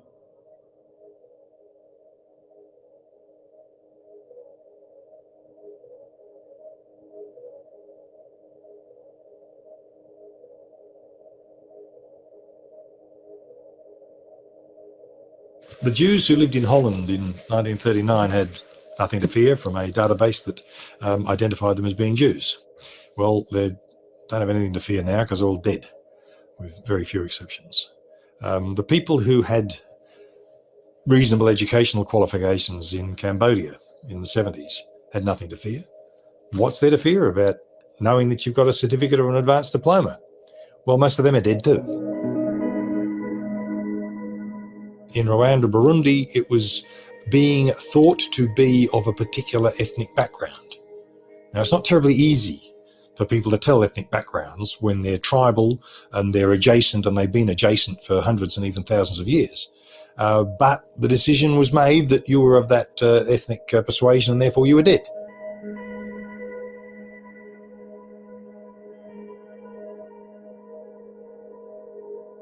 Now, these are just the sharp end, where the worst case of invasion of privacy occurs and you get killed. There's lots and lots of circumstances where obscure bits of information do harm to people that's somewhat less than killing them. Misinterpretation of, oh, you've got a criminal record, oh, we can't hire anybody with a criminal record. Well, you've got to work out what that was for. There have been people who had a criminal record because they were demonstrators against the Vietnam War, or they were demonstrators against apartheid in South Africa, who, once it has become apparent to the employer why they had the criminal record, they were instantly hired. You've got to understand the full background of the circumstances. There's tests of relevance, there's tests of accuracy, precision, and so on. Now, information is complex and delicate, and its use is complex and delicate. So when we look at personal information and we look at the use of personal data and the interpretation of personal data, we've got to be very, very careful. Everybody's got something to hide, and everybody will discover in the coming years, 5, 10 and 15 years from now, that some of the things they didn't think they needed to hide would have been better off hidden because they've suffered because of that information's availability.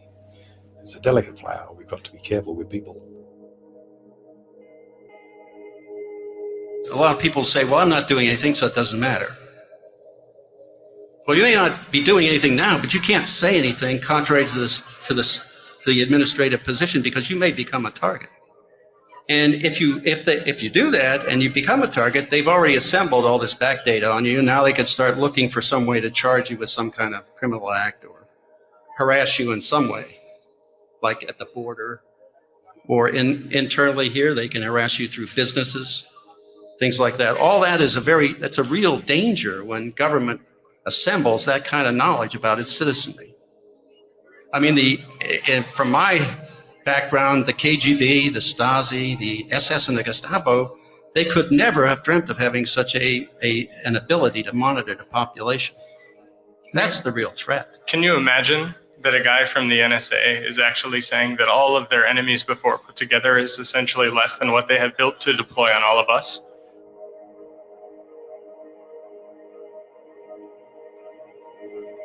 Surveillance is much more pervasive in our online lives than it is in our offline lives. And I think a lot of, most people in the United States and the democratic West are not aware of that, because when police officers come into your house or come into your office and they go through your files, they go through your desk, they go through your drawers and cabinets, it's pretty obvious that happened.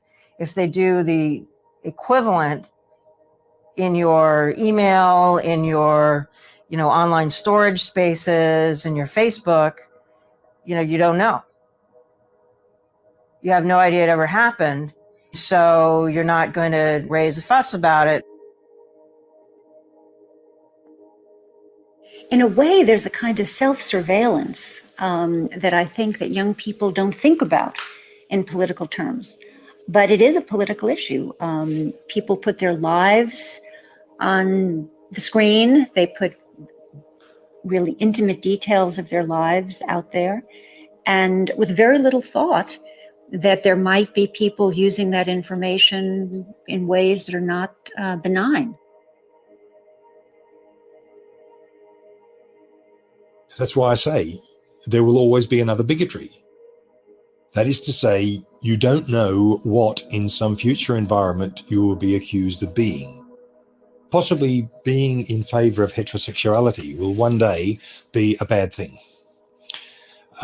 Having been a member of a particular church which has become discredited could become a bad thing, which could be a black mark, which could result in you not being able to, for example, join the public service. Those sorts of things have happened in the past, and they've happened in many countries, including in Australia. Do we really want to be gifting that kind of history forever to a corporation? Now, of course, those people who use Facebook and put stuff on Facebook that invades their own privacy, embarrasses them when they apply for jobs 3 years later, and indeed embarrasses their friends when their friends apply for jobs 3 years later. The people who do those kinds of things on Facebook might well say, so what? I think in 3 years' time or 5 years' time or 15 years' time, those people are going to look at it differently. They're going to be saying, but surely you're not going to take notice of that rubbish. I was off my face when I was young. Aren't people supposed to get off their face when they're young? That's the attitude that many of us have. Young people are always more happier with risks than older people are. And that's the same person. The older one is more risk averse than the younger one was. Yes, I and many of my friends, before I had a grey beard, did lots of stupid things. I had the advantage that they were only visible in a limited space because the ability to film things was nothing like then what it is now. And they were not only limited in space, they were limited in time because they weren't recorded and they weren't subsequently available to anybody except by word of mouth. So I'm protected. My youth's all right. All the things I did that were stupid in my youth aren't up there on Facebook and won't be, and they aren't in Gmail. But the current generation are facing a different thing. They're facing capture and recording and retention in ways that we think is quite inappropriate. It runs quite against the grain for humans. Somebody told me that they can listen to what we're saying by my having this, even if it's turned off. Yes. Here's the real grand design. Every domain, think of a domain as an activity, a specific type of activity, phone calls, or banking is another domain. So if you think of graphing each domain, and then each graph, then turning it in the third dimension, the trick now is to map through all the domains in that third dimension, pulling together all the attributes that any individual has in every domain, so that now I can pull your entire life together. The purpose is to monitor, be able to monitor what people are doing. You build social networks for everybody. That then turns into the graph, and then you index all that data to that graph, which means you can pull out a community that gives you an outline of life of everybody in the community.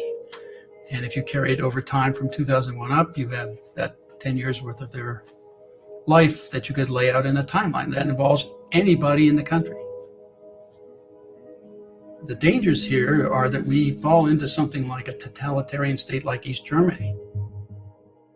That's actually the creepy thing about surveillance, like preemptive surveillance. You can find anything about someone. You can make stuff up. You just collect all this material and you can go back later and interpret it in so many ways. And so everybody can become the enemy instantaneously.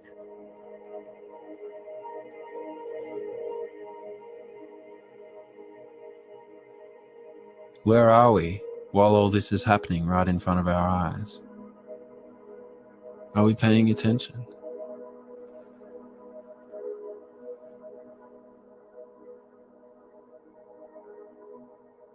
One of the big questions of our age, I think, is whether the internet is helping make people more informed. And, clearly we all have a lot more access to information. But is that information turning into a better informed citizenry that's better able to make decisions about the important issues that we all face. And at this point, we have a lot of data on this. And I think we can actually say it's not really.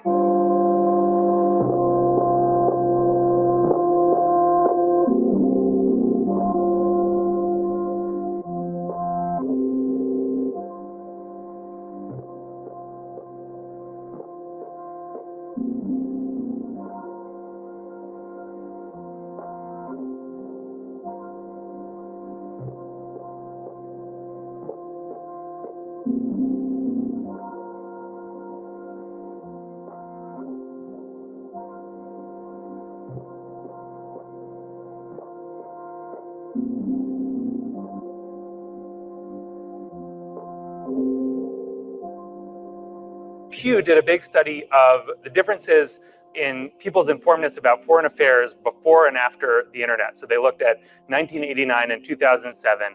And they found that on many metrics, actually, people dropped in terms of their ability in terms of their knowledge of foreign affairs. And that's really weird because right now, it's as easy to go to Die Zeit or Le Monde as it is to go to the New York Times. There's no barrier to entry here.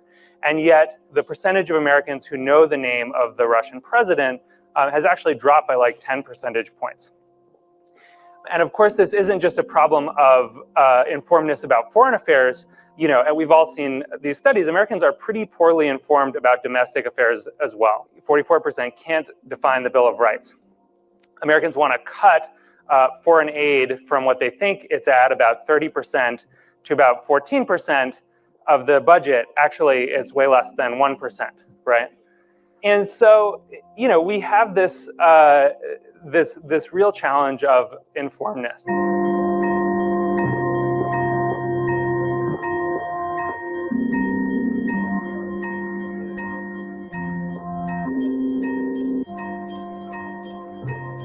We have a situation in which a significant percentage of the population doesn't vote, doesn't care about the issues, is tuned out entirely, is what we call depoliticized. In fact, we have a rate of depoliticization in the United States that must make a tyrant like in Indonesia envious. They say, how can I get one of these vegged out populations?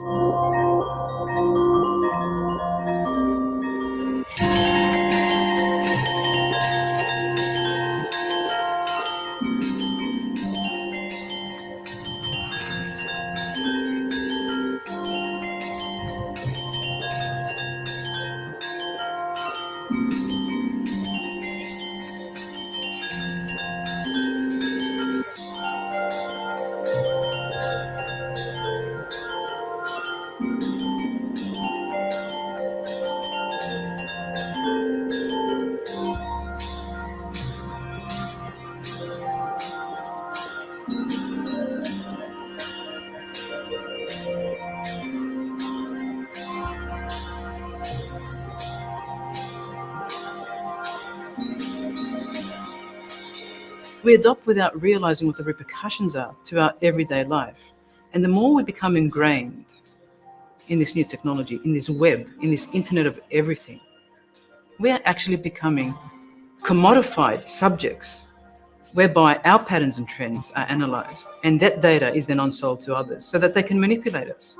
It's an information manipulation of the individual. It's an exploitation of sorts.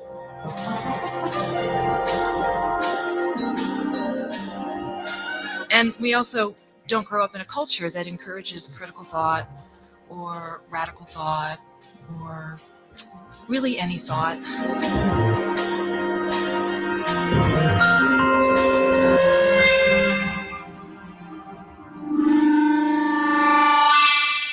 Well, what about the responses of those who run these search engines, that they're merely responding to the interests and needs of the people who use the system? Well, I think that they say we're just giving people what we want.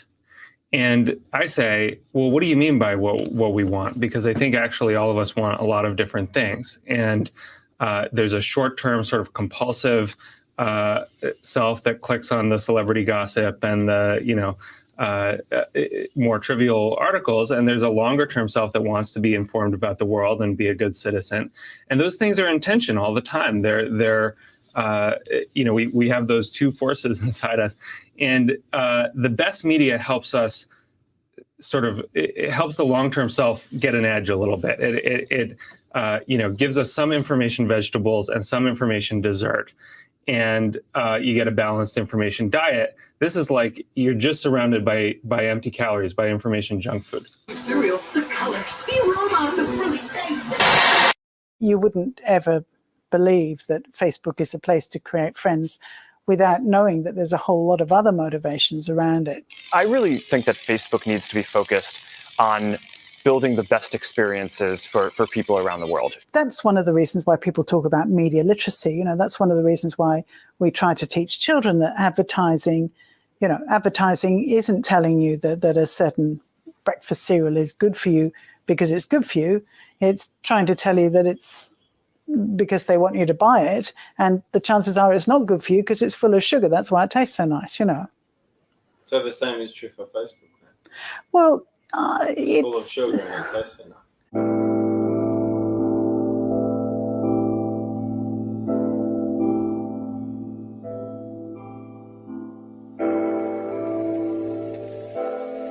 Psychologists and biologists have constructed many different models of behavior. For the sake of consistency, we shall describe only one of them, the model of behavior theory associated with B.F. Skinner. My name is Skinner, and I'm a behaviorist. As such, I study rats, pigeons, children, and adults. Naturally, the brain plays an important role in bridging the gap between what has happened to a person and his current behavior. Most of the early work in behavior theory used the white rat as a subject, and so does much that is being done today. This is a final performance of a rat already trained to press the lever. Each response is reinforced, and the rat has established a pattern of pressing with the right paw that involves little wasted effort.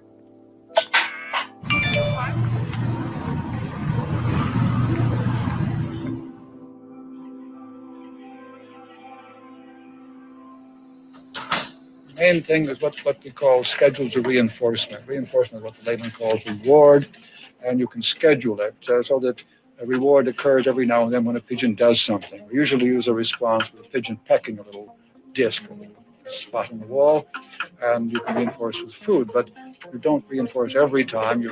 Perhaps every 10th time, or perhaps only once every minute or something like that.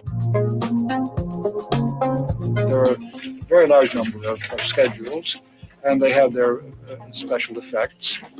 There is a good example of how you can move from the pigeon to the human case, because one of the schedules which is very effective is what we call the variable ratio schedule, and that is at the heart of all gambling devices, and has the same effect. The pigeon can become a pathological gambler just as a person can. Now, the fact that we found that out with pigeons and could prove it by removing and changing the schedule makes it easy for us to interpret the case with the human subject. We don't say that the human subject gambles to punish himself, as the Freudians might say, or gambles because it feels excited when he does so. Nothing of the sort. People gamble because of the schedule of the reinforcement that follows, and this is true of all gambling systems. They all have variable ratios built into them.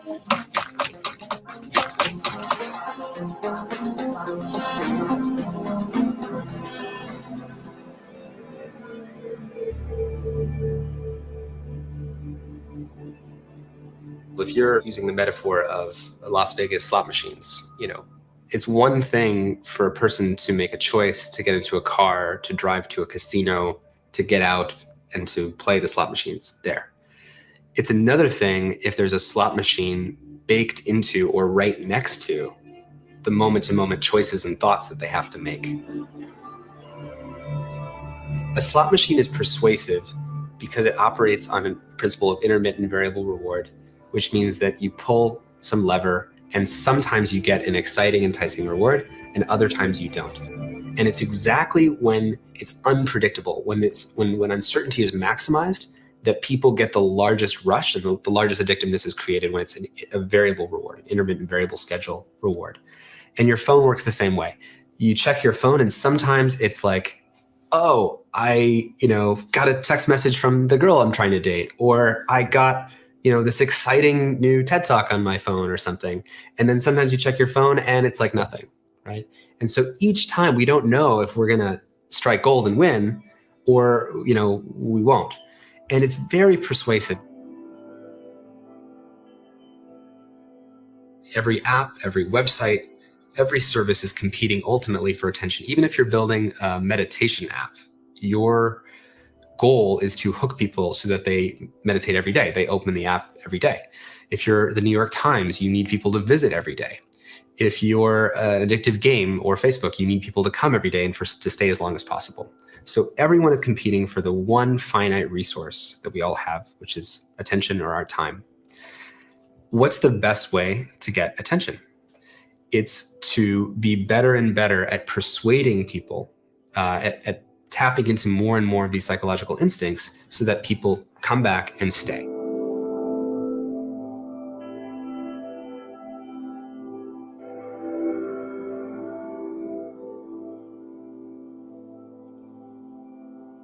You wake up in the morning and one of the first things people do is they turn their phone over and they check it. And that programs their whole mind to think about their day, about what they owe to the world, the obligations they have to repay. And whenever we have a break in time, we don't know what to think about. So we often check our phone to see, well, what should I be thinking about? Who can I get back to? So what typically happened with persuasion was it was a billboard or something like that. So there was a moment where you're driving and you see something and it changes your beliefs about a product. That's one kind of persuasion, but another way is when it's actually influencing the contents of your mind moment to moment. And this is what Skinner talks about and envisaged in the 1950s. Society can be acculturated and programmed using powerful forms of persuasion based on addiction and reward. Professor Skinner has even written a novel, Walden 2, his vision of a whole society programmed on the reward system, behaving infallibly and being happy doing it. Skinner has a very ingenious way of making a system of highly compulsive organizations seem as though it were a very humane one. This is his great and original contribution. The old-fashioned mechanical collectives, the mega machines, as I call them, were brutal. They used punishment as a way of enforcing conformity. Skinner and the psychological school that he represents have found a much better system than punishment. They first tried it out on animals, and now they're applying it to human beings. Reward them. Make them do exactly what you want them to do without the whip, but with some form of sugar-coated drug or candy, which will make them think that they're actually enjoying every moment of it. This is the most dangerous of all systems of compulsion. That's why I regard Skinner's Walden 2 as another name for hell. And it would be a worse hell because we wouldn't realize we were there. We would imagine we were still in heaven.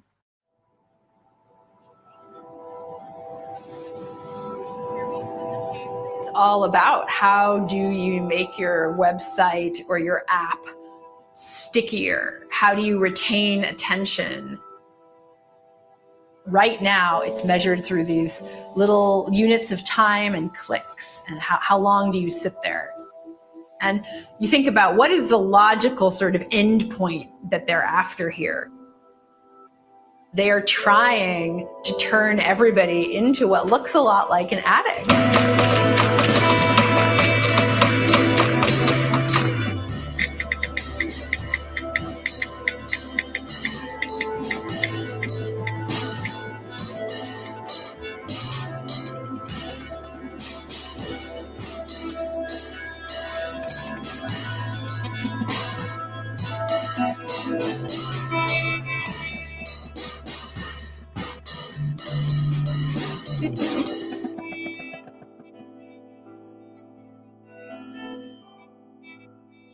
When you're at the machine, your whole bodily posture is different. You're kind of slumped down, your eyes look a little glazed over, and you're just repetitively tapping with your finger. And the motivation there is that you've really dropped out of the world. You're just in the rhythm of the play, the next spin and the next spin and the next spin.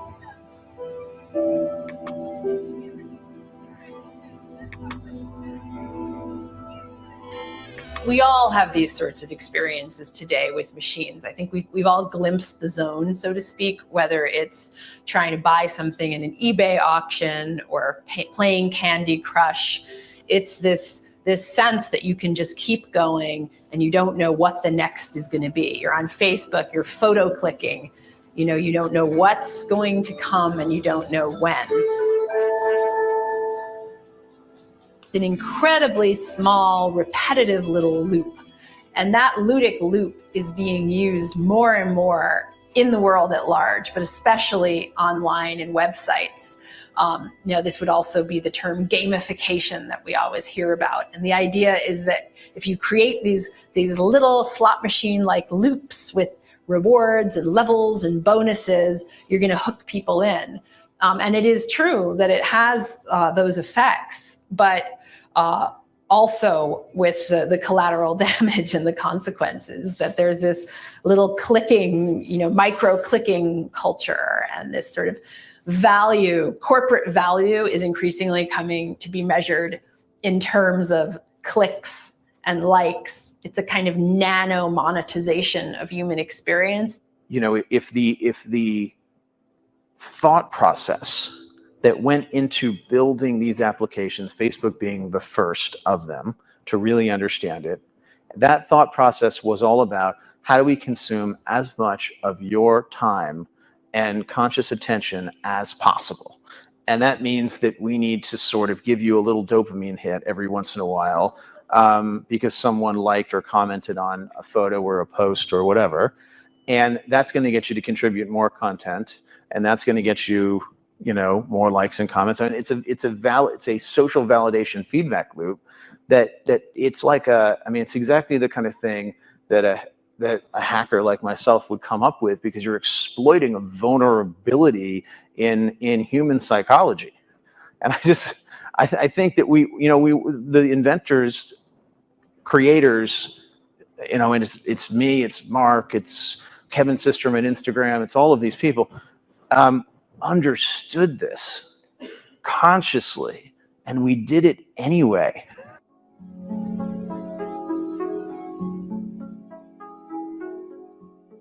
Look at the devolution of the way we represent ourselves online has devolved from the quirky, personalized HTML web page, homepage of the 90s, to the somewhat modular but still strange presence of a MySpace page, to the completely formatted and market-friendly presence of a Facebook page.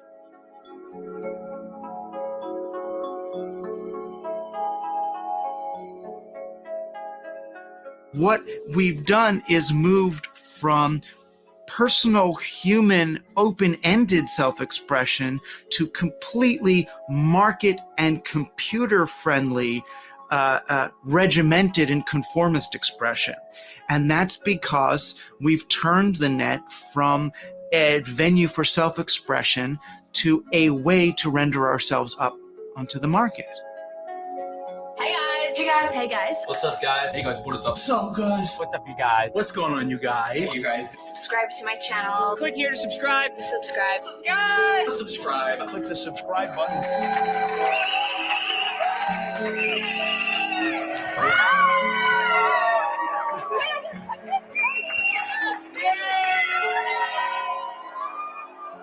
Screen culture is not only addictive, but obsessive compulsive addictive. It's a health problem, and we've yet to really master even to begin where to ask the questions. It's taken us 20 years to realize that fast foods cause obesity. And this is a well-known fact. Fast food advertising, even in the sports arena, causes obesity. How long is it going to take us to realize the addictive nature of smartphone usage? 5 years, 10 years? Is that going to be too late by then because the mimicry will have been well entrenched in the next generation? What do you do about that? The thing is, you've got to do something about it today. absence of evidence isn't evidence of absence, as witness the smoking in the 50s. That was the mantra of the tobacco companies, that there wasn't any evidence. So that's the first issue. Second, as a neuroscientist, I think there is evidence, certainly, that the brain will adapt, and therefore it's not an unreasonable assumption that it will adapt in a way that is equipped to survive almost as though it's a computer itself in a two-dimensional world where fast responses are mandated in response to stimulation rather than in a thought. So there is actually evidence accumulating. There's Nicholas Carr's The Shallows, there's Richard Watson's Future Minds, there's Sherry Turkle's Alone Together. There's a brilliant review by Daphne Bavelier in the very high-impact journal Neuron from last year, where she suggested that there was a tendency now for increase in distraction, violence, and addiction related to screen technologies. Now, of course, one swallow doesn't make a summer, and one can go through all the literature and find fault with some of the studies and show their shortcomings, of course. But we must do this. We must have the debate. Most of the reactions that have taken place in art, including those that come under the head of the beatniks and the hippies, have some underlying sense in the reaction itself. But the remedy is part of the disease. The remedy, in fact, makes it easier for the institutions that now have their hold upon us to be even more compulsive and even more effective than ever before. If we don't care, if we drop out, if we lose ourselves in insane fantasy of some kinds, we lose our possibility of restoring our own autonomy, of taking charge of our life, because this requires greater energy, greater effort than that which is required to live through the daily life of a machine worker. We have to become fully activated human beings, every part of us, tremendously alive and ready to take charge. And this can't be done by people who are in escape, people who are who form the habit of total rejection. We must know what we want, not just what we don't want.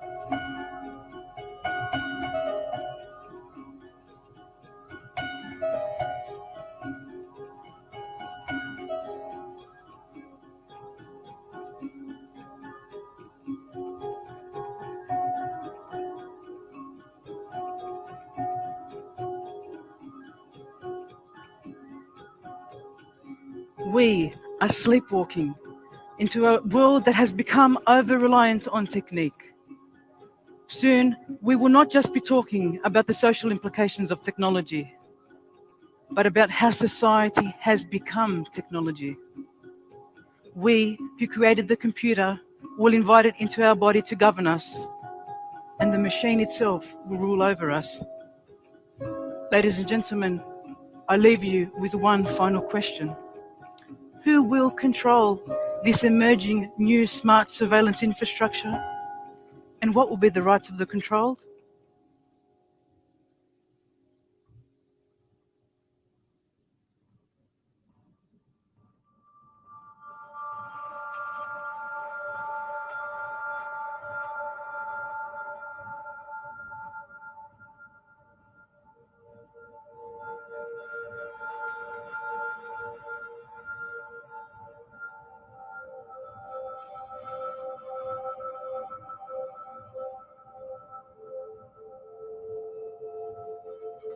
There's these transhumanists who believe that someday humans will be incorporated into the machine, and machines and humans will sort of be one.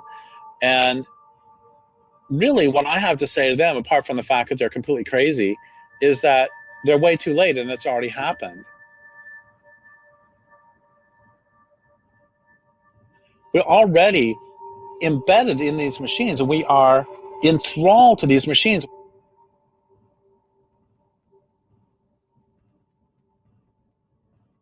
Think about it. Do you touch plastic or human flesh more often? You know, or think about it. How many machines do you have daily relationships with? And on the other hand, how many wild animals do you have daily relationships with? And if you have daily relationships with your machines, you can come to believe that those machines are more important than the real world.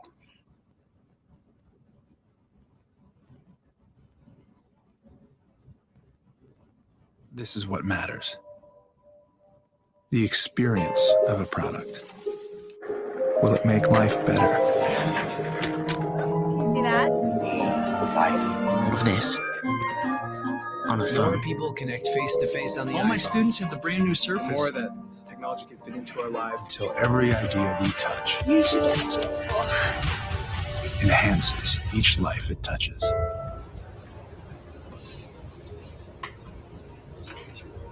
If you only hear things that come from humans or their creations, you can come to believe that humans and their creations are the only ones who exist. And this leads to the same thing that happens to other people who are living in echo chambers, which is if you're in an echo chamber, if you're under sensory deprivation conditions, you start to hallucinate. Most of our ideologies are hallucinations.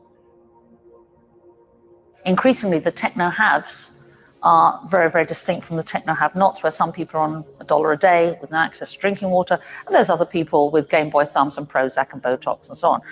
And it struck me that this world, leaving aside humanitarian issues, was economically and ecologically not viable. You can't have a divide like that. The mythology of technological change really is that it's beyond our control, that technology is like one of the great forces of the universe, that it will progress inevitably, and that all we can do is jump on or jump out the way, that there is no stopping technology. And that is a myth which is propagated to make us feel powerless, that we have any say in the way that technology is used. Because technology is an expression of the elites of the society that create it. But what we should take from that is that once we know that the three elites that are actually harnessing technological power and spreading this myth that there's nothing we can do about it, then in fact, once we see that for the myth that it is, then we are more able to say, resistance is not futile.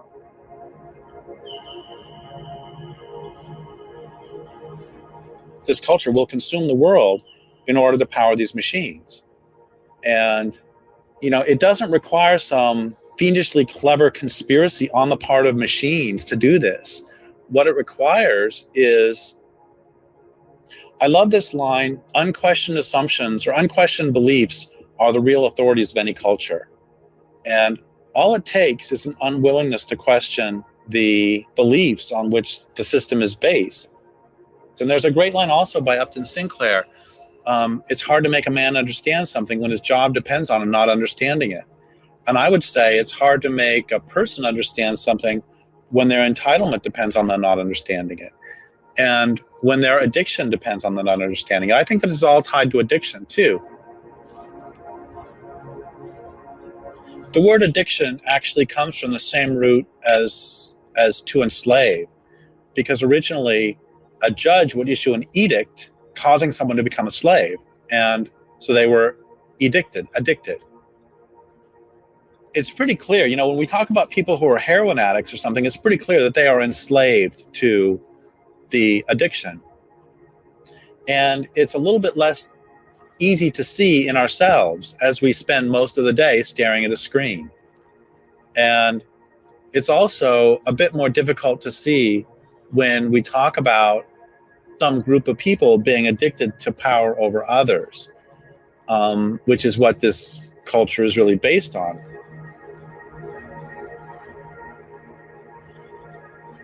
There is no way that technology is neutral. Technology reflects the elites, the passions, the capacities of the people that create and then continue to use it. Once you start looking at the technology plus the culture, those things together mean that the technology is constructed in a certain way, and it's understood in a certain way, and it's used in a certain way. And once you start putting all those things together, then it has a purpose for the people that are talking about it, which is far from neutral. Technology is always harnessed to a particular end. Now, sometimes that can be positive or negative, but it's not as simplistic as saying, oh, it's up to people how they use it, because people can only use it within the constraints of how it's designed, the knowledge that they have, and the society that they've been socialized in. And those three things together mean that technology has an actual cultural value, which is far from neutral. Until we start asking those questions, what are the social costs and benefits? And who is excluded? And what is the environmental cost of all this? I mean, there are, in terms of the huge amount of toxic landfill from discarded mobiles, for example. Yes, and, until we start looking at those other pictures in terms of we look at the way that technology works as a network of connection, but instead see it as part of a living world, because technology is not part of that living world. It has an impact upon that living world. Until we see those bigger questions and technology in the broader scheme of things rather than just as its own story, I think we're only scratching the surface of the many ways in which we are using it, and we're using it to change ourselves and our futures.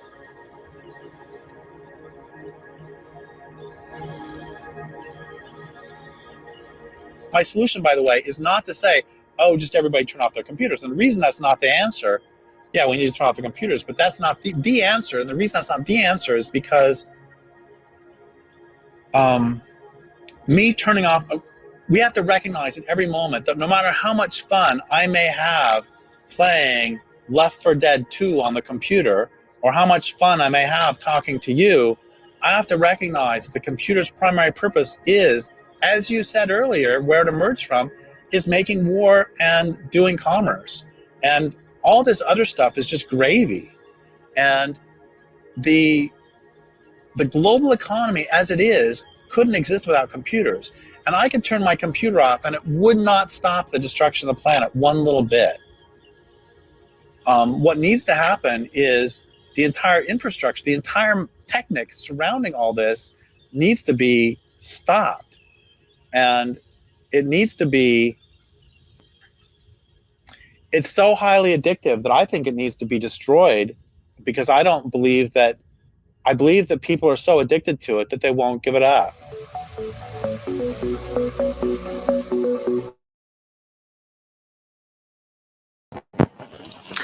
Okay, I want to thank Nicholson 1968 for that fantastic informational documentary video. I will put the link in the description below for you guys to go over to his channel and subscribe to it. Back tomorrow night. I do have the link up tomorrow night for tomorrow night's show already. It's called Back to the Moon, and we are going to kind of look at Artemis and some of the inconsistencies with NASA. Some of the things, we're going to talk a little bit about. I don't want to give too much away. We're going to talk a little bit about Kubrick, Clark, Parsons, Crowley, L. Ron Hubbard, things like that. So, should be interesting tomorrow night. All right, and then on Wednesday over on Rise of the New World Order, myself and Eric are going to have a special guest. August 31st is National Overdose Awareness Day.